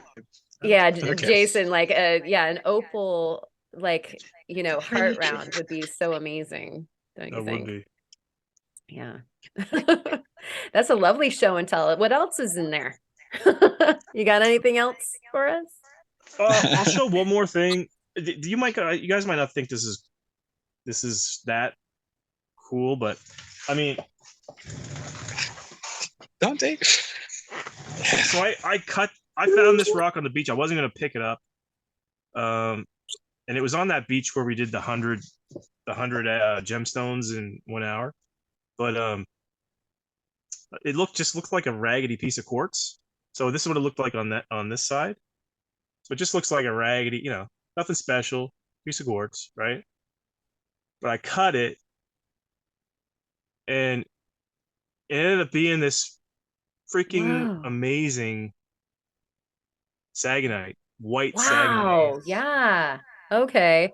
Yeah. The zoom camera's having a hard time focusing. Yeah. That's probably not quite as, like somewhere in that range is best, but that's an incredible saturation of sagonite.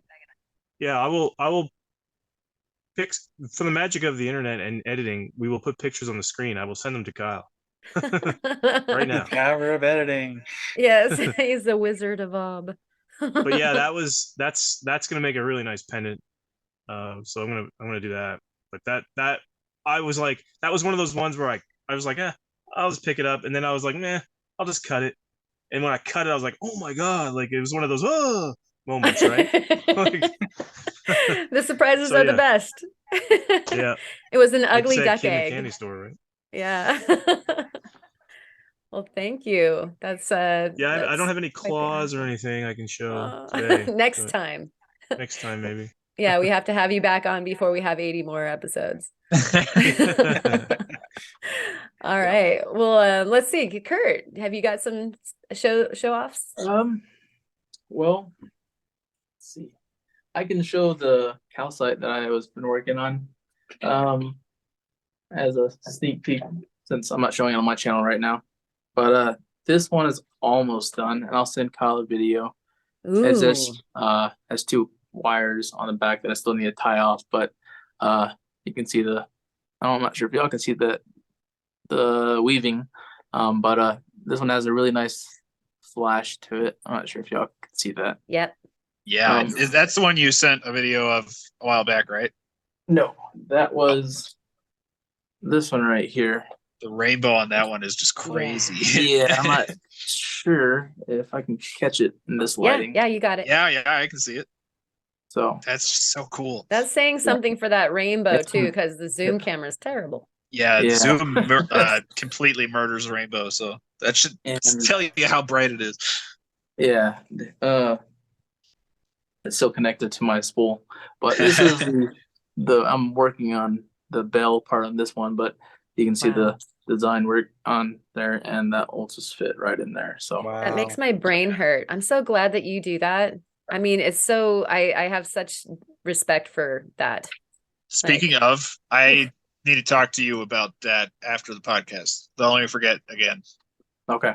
Don't forget. Well, that's how it works. You know, when you tell someone to remind you, you don't forget. So don't forget. I won't now that I've said to remind me. Beautiful work, Kurt. Yeah. Like both with the vines and like I said, your wrapping is so good.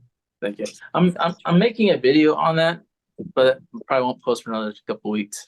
I'm trying to get back into making content again, slowly. So. Well, we'll be here awaiting for Absolutely that to come out for sure. It's Thank so you. good that Theo won't forget. I won't forget. Ever. How could I? Thanks, Kurt. And let's see, Kyle. No, Winston. No, wait, Blue. So I don't have it physically because it's giant and I didn't want to bring it home because it's also not stable at the moment. So I am prepping that monster ammonite that I showed earlier, and it is coming out amazingly. I've now that I'm further into it, I'm like 90% positive it's a Sphenodiscus, not a Placentaceras, because the Placentaceras are a little more broad and they have like little knobs that go around them. It's like a perfect like plate disc. It's 12 inches, a little over 12 inches from like, so you got the curl of the ammonite from the bottom of the aperture to the top. It's a little over 12 inches. My goodness. And it's just amazing. Like perfect sutures, perfectly calcified. But the best part is it's covered in a layer of ammonite.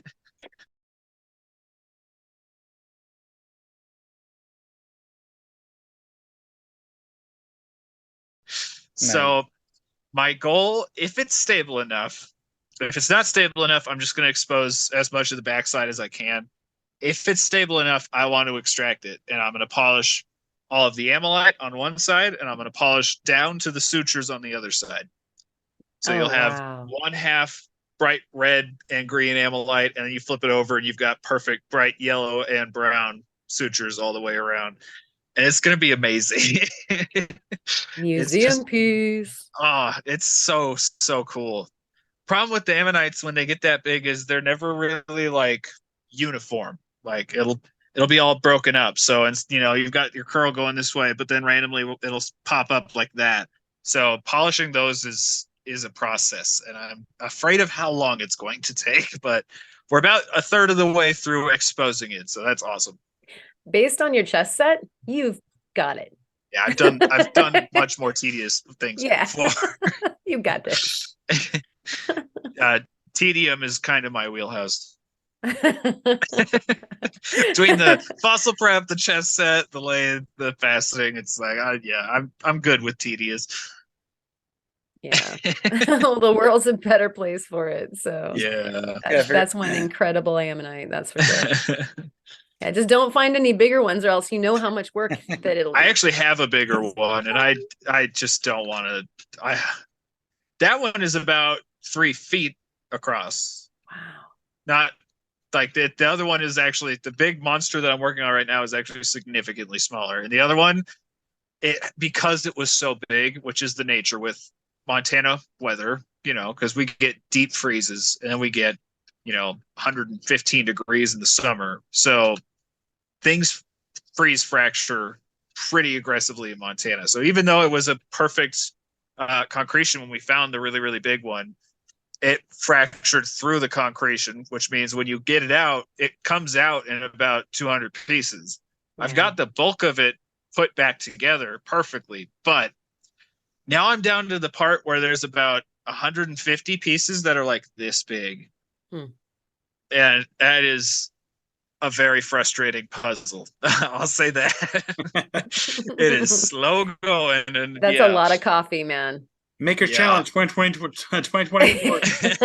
It's a lot of cyanoacrylate. I'll say that. It was so frustrating. I had to put it away for a while. I'll finish it at some point, but I'm like, dude, I don't have the patience for this right now. It's so much work.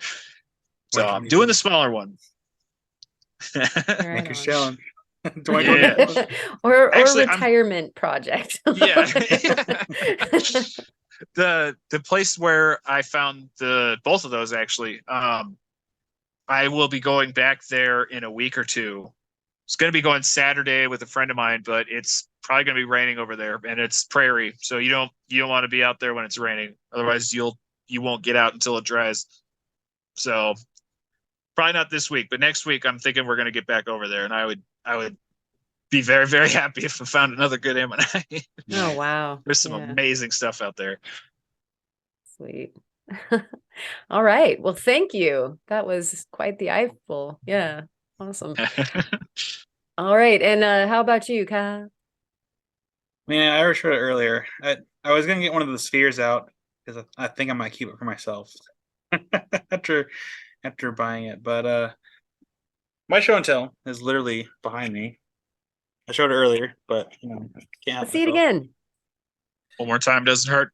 No. So we got high tech 8-inch all you need a flat lap, and then I got a 10-inch high tech trim saw. Oh, that's right. We have a sponsor here I'm not a sponsor. We have an affiliate program here through the podcast as well for high tech as well. Yep. Thanks, Kurt. Yeah, thanks, Kurt. But yeah, that's basically my show and tell. I plan on using it. I mean, I covered a little bit earlier, but the main point of the flat lap is to do flat surfaces. Like I have an opal that I was working on for my neighbor, and it's already like probably about a third smaller than what I started because I had to get rid of all the potch and everything else. And then the back of it, I'm trying to get it flat, but for wheels, they're great. But trying to get a super flat surface on a wheel, it's not easy. And so I'm like, you know what? Screw it. I'm just going to spend the money, invest in something. Probably 70% of the work, if not more, is just going to be making flat backs. That's going to be probably, I mean, I might retrofit one of the wheels to be a little compact, like Berber polishing pad for the tabletop, but Berber. I can't hear that word. We're just saying baby with an accent. That's all you're doing. Yeah, so I'll use that for the most part. Yeah, I can kind of see like where there'd be some, for example, the water supply cup and the water drain cup. I feel like those can be a little bit bigger. So I'm probably gonna just like feed, like in due time, I'll feed water in and then have the water drain into like a 5-gallon bucket, because like I don't want to get up and keep moving back and forth. It's like, oh no, I'm out of water. My coffee cup's bigger than that. It's an easy fix. Just sit outside and you can just toss it every time it's full. Oh, that's true. I just work outside. Just have the drain. That's what I do. Yeah. But it seems like a nice compact machine, because like my thing is space. I'm trying to utilize as much as I can here inside the shop without having to find a different spot for it. I mean, realistically, if when River's not at home, I can actually, and it doesn't bother Amy at work, I can put that on the kitchen table and work inside and watch TV or whatever. I mean, I can watch TV out here too, but if it's like super hot and I don't feel like running the AC that's in here and then conserve power a little bit, let's go in theirs. So it's nice having the tabletop option. Guide machines, I could do the same thing, but this is a little bit more movable. Easy in, easy out. Definitely. It's just like a 12 by 12 cube. It goes anywhere. Yeah. If you travel a lot, take it with you. That's right. That's true. Yeah. Smaller than luggage. And then the 10-inch saw, I was torn between the smaller version and the bigger version. And I was thinking about it, because you can always cut smaller things on the bigger saw compared to cutting bigger things on a smaller saw. And I'm like, I'll just get the bigger one. It's not a big deal. I'm not going to bother with the vise, because I think that's a little bit more if you get the vise with it. And also, my other two 10-inch saws, like I cut by hand. Like I don't use the vices that they came with. And those are the old Highland Park saws. So they're like the vices that you put like a lead weight on one end and it's like slowly feeds through. I gave one away. I'm like, someone else is trying to rebuild their saw. I'm like, hey, do you want this? And I'm like, yeah, I'll take it. I'm like, right, you can have it. Just take it. Another good factor about the 10-inch saw that they have compared to the smaller versions, the arbor can like hold, like you have the arbor on both sides of the blade. Yeah. So like you can use more force when you're cutting a rock, where like the 6-inch saw, I have that one. The arbor's just on one side. So it makes, I haven't used the 10-inch, but I would assume that it makes a huge difference on how you're cutting it. Because sometimes I'll be holding it still, but the pressure I'm putting on the saw, I can sometimes feel like the arbor kind of twists just a little bit, and it messes up the cut. But yeah.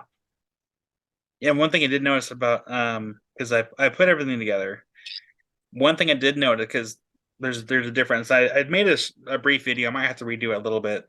But the difference between the high-tech saw and the Highland Park saws, the Highland Parks, they already have a predetermined area where the blade is and where the tray sits. So it has like perfect room on either side of the blade, versus the tray. Whereas this, you have to use an Allen wrench to loosen everything and just adjust it so the blade's not touching up against the tray. Yeah. And the other thing is too, and I'll show this in a video at some point here soon.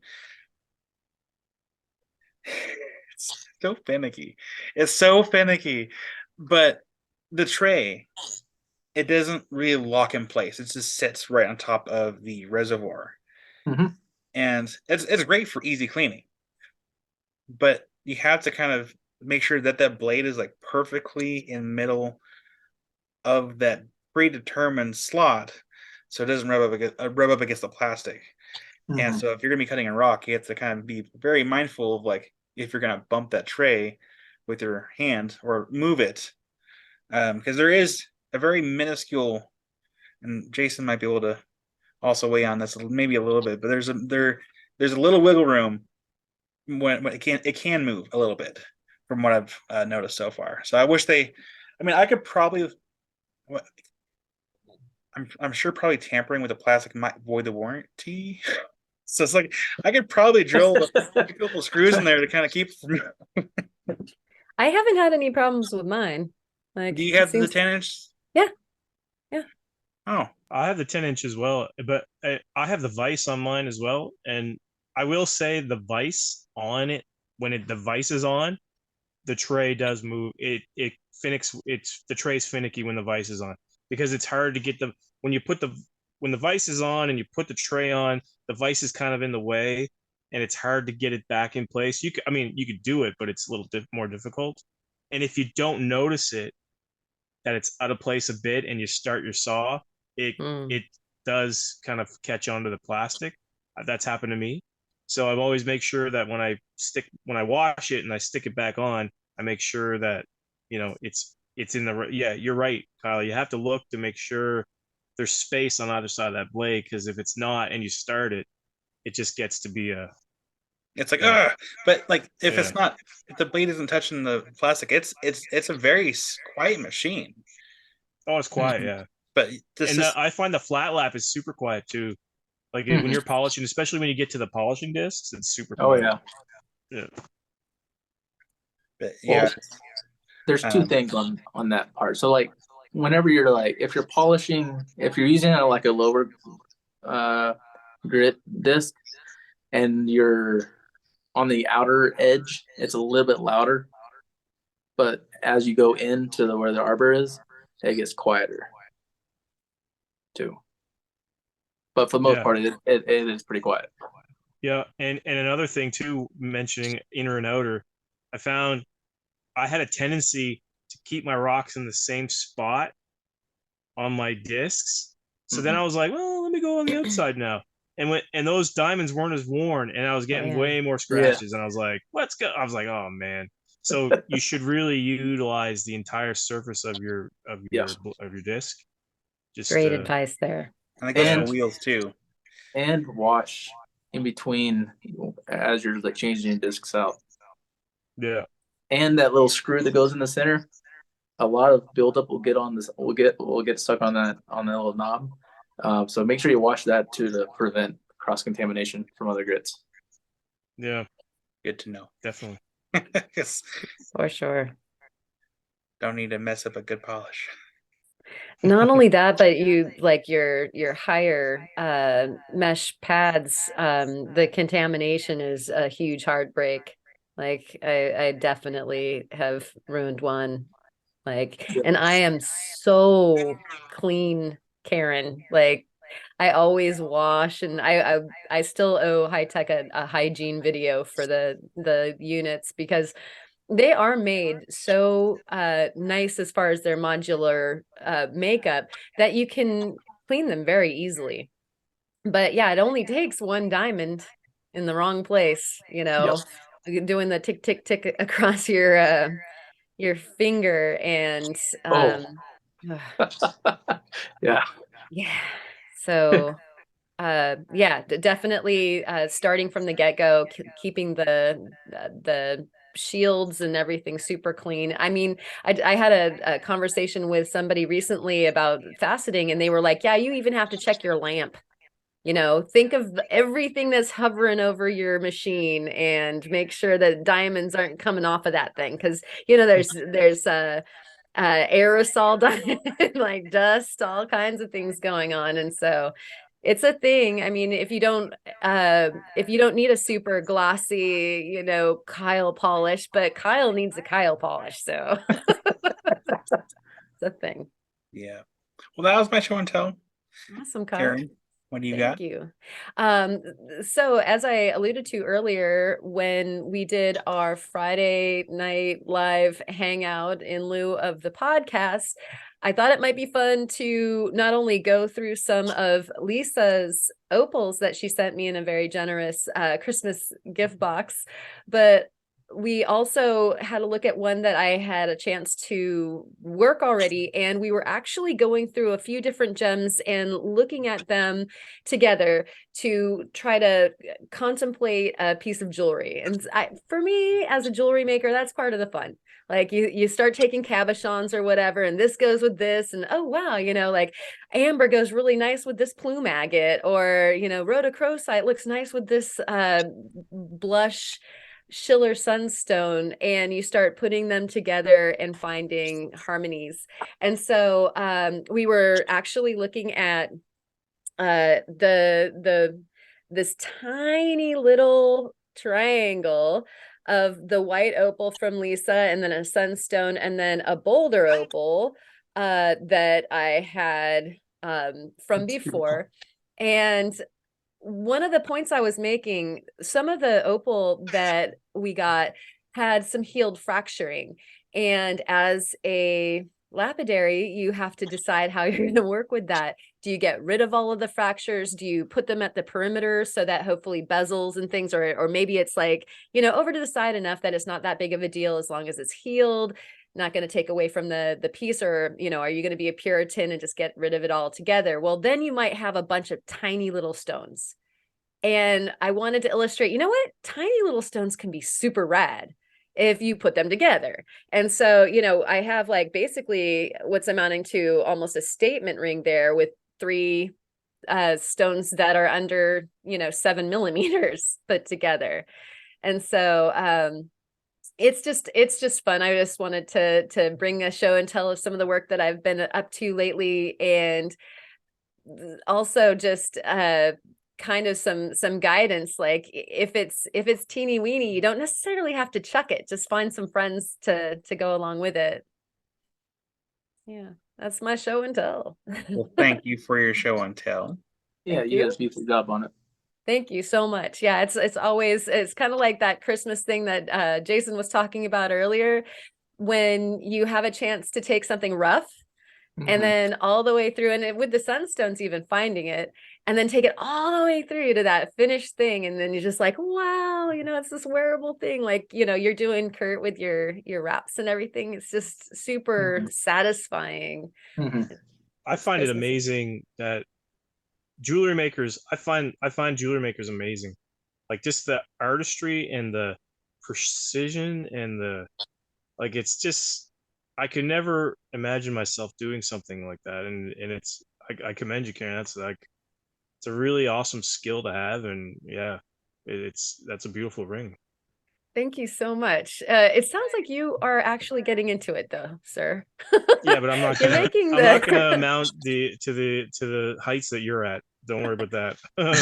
Well, you know, this might take hold too. There's something really magical about setting, you know, one's work on fire with a torch. And of course, I know that I'm not the only one in the room that feels this way. Theo's a big fan.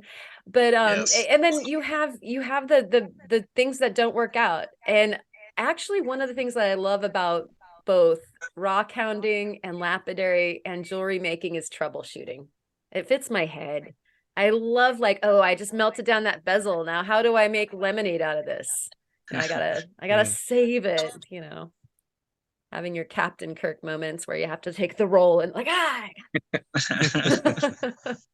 So, wow. Okay, you guys, those are the shows and tells. We got words of wisdom at this point. If we've got any words left, what do you think, Jason? Have you got some words? Yeah, I'll echo what I said earlier. And it goes beyond the YouTube thing. Like if you're really on the fence about trying something, I can't stress enough, just try it. Like you have nothing to lose, honestly. You have nothing to lose and everything to gain. And that's really the mentality you should take, because, you know, starting a YouTube channel is a great example. I mean, you have nothing to lose. I mean, other than time. And we all have time, and you know, you have everything to gain. And you know, in our situation, we gained friends, we gained you know, a channel with a community, you know, self rewarding, you know, what's the word I'm looking for? I don't even know the word I'm looking for, but it's like you just the rewarding feeling of doing something and creating stuff. Like, it just, if you're on the fence with anything in your life, you know, it's worth a shot. You know, it's always worth a shot. Those are great words. That's my words of wisdom. It's always worth a shot. Love it. Awesome. Thank you, Jason. All right, Kurt. It's been a while. whenever you are going out rock hounding, make sure you always check the weather before you go out. Make sure you're not hiking in a flash flood warning zone or anything of the sort. So just be aware and check your surroundings and check the weather. Great wise words there. I feel like maybe you have to experienced that. We have to check our tides here. Like we go to the beaches, yeah, and we have to make sure the tides are just right. Like we can't go especially on long hikes around the basalts, because you're getting around points. And our tides are, I think I've mentioned you guys before, our tides on the Bay of Fundy, where we do most of our rock hunting, are like 50 feet. 50 that's feet crazy. elevation difference. Yeah. So I remember that. That's crazy. So like if you're walking around a point, you got to know when the tide's coming back. Because if you walk too far, so it's kind of similar to like weather. You gotta make sure you're always planning ahead when you're going on rock hunting trips. Yeah. So that's a good one, Kurt. Nice one. Yeah, great advice. Fantastic. Thank you, Kurt. How about you, Winston? Mine actually kind of piggybacks on Jason's a little bit. It's funny because we never plan these words of wisdom like beforehand, but they always seem to like coincide with each other somehow. So mine is in reference to the thing that I can't talk about yet. Taking a leap can be very scary, but it's almost always worth it. You do something big that is way outside of your comfort zone or feels like too big to be approachable, like that challenge will make you grow so much. I'm nervous about it, but it's going to be good. I'm going to be happy that I'm doing it. But yeah, the stress will be worth it when it's all said and done. And that actually is absolutely 100% true for making a YouTube channel as well. Like if you're just take the leap, it's scary, but I promise it is only scary in the beginning. Those are great. Yeah, like the worry oftentimes just ends up being way more poison than the actual thing could ever be. Humans have an amazing ability to make something bigger in their head than it is in reality.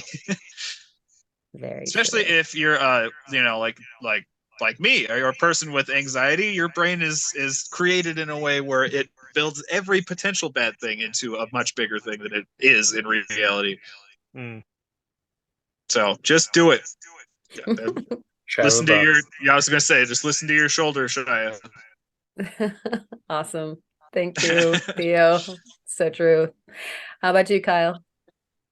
Oh, I want to kind of go off of the old song by the Monty Python. I think it was The Life of Brian. Always look on the bright side of life, because it's true. Like we all have bad days. We all have bad, brief moments in our time, in our days where they can get you down. But you have to like stop and think about the other things. They could always be worse. You can always feel worse. Yeah, things can always be worse. Just look on the bright side of life. Just for an example, engine light came on today, and I got gas yesterday. So like 10 miles in, like my truck's already running super rough. I'm like, well, here we are again.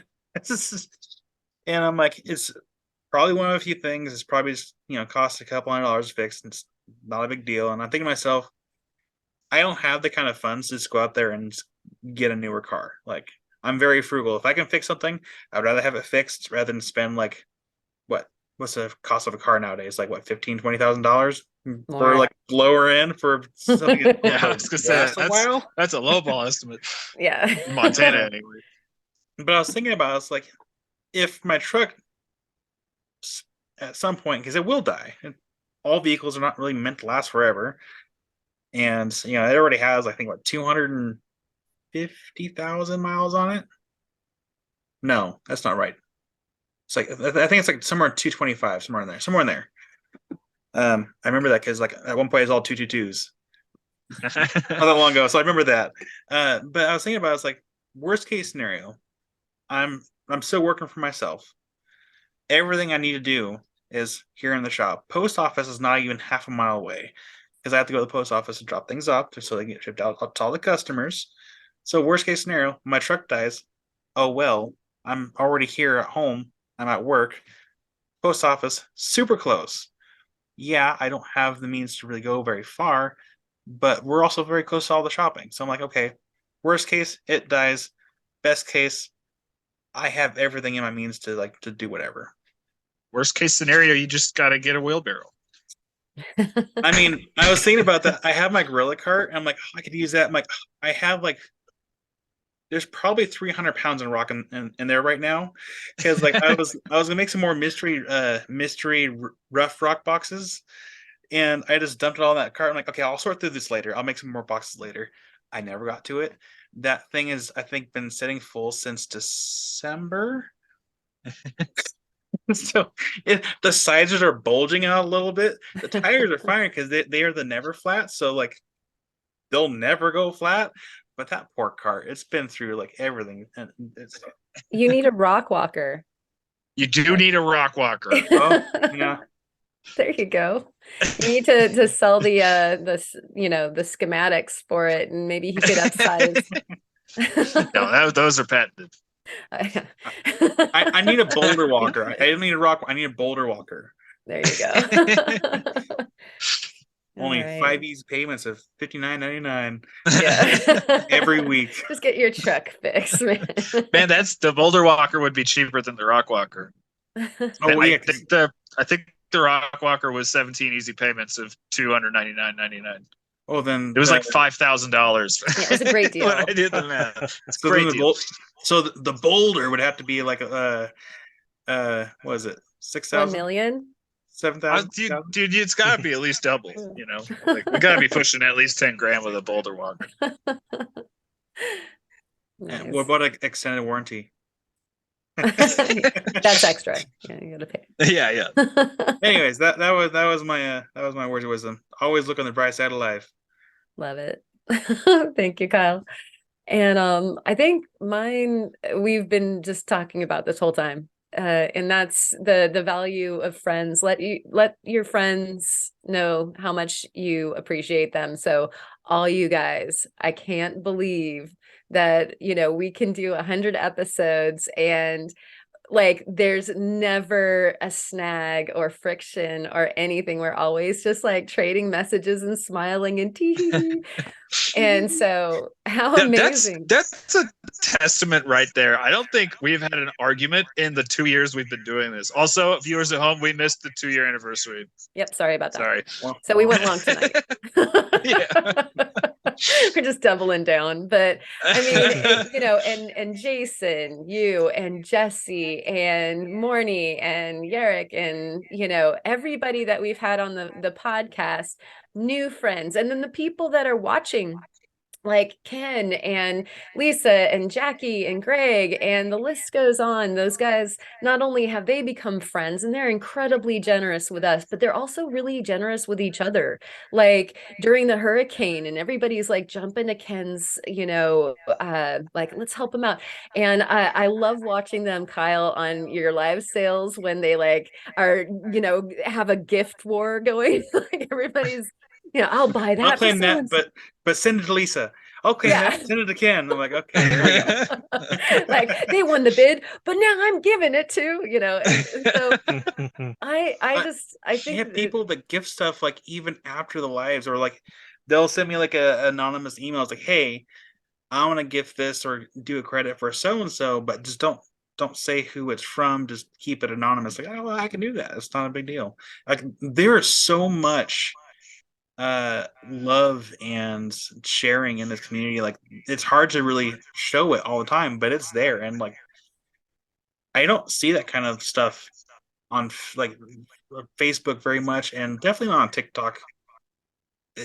There's a lot of awesome people and just experiences here on YouTube. It's awesome. Yeah, it's been really unexpected to find such an amazing friend core. And so just let your friends know how much you appreciate them. A great big cheers to you all, Steinkern, Prost, salute, all My that. cup's empty. But full of beers anyway. Both of mine are too. This Somebody is for needs show. to fill all these cups, but you guys do. Thank you for hanging out for 100 episodes. We hope that we get 100 more, and we want to see you guys all have channels at some point, so that we can have you guys all on the podcast. But that's pretty much all the whys. I think we're all wrung out of that. And so if you're watching, thank you so much for making it all the way to the end. Definitely send us your weird rocks, your Rockhound pets, and hit the email in the description to send those to us. And then also hit that same email for an invitation to our Discord so that you can hang out with us all week long, talking rocks and showing and telling. And we have the random section for tangents just for Theo. Yeah, exactly. I was going to say, on top of those pictures, if you've got any frog photos, I'd like you to send those in as well. Sounds awesome. That's for me. Well, you have your marching orders, folks out there. Thanks again for watching the Rockhound Podcast number 100. Thank you so much, Jason, for hanging out with us for the 100th episode. It was very special. And so until we see you next time, get out there and do some hounding, rock on, and we'll see you next time. Bye. We just all silently wait. Meow.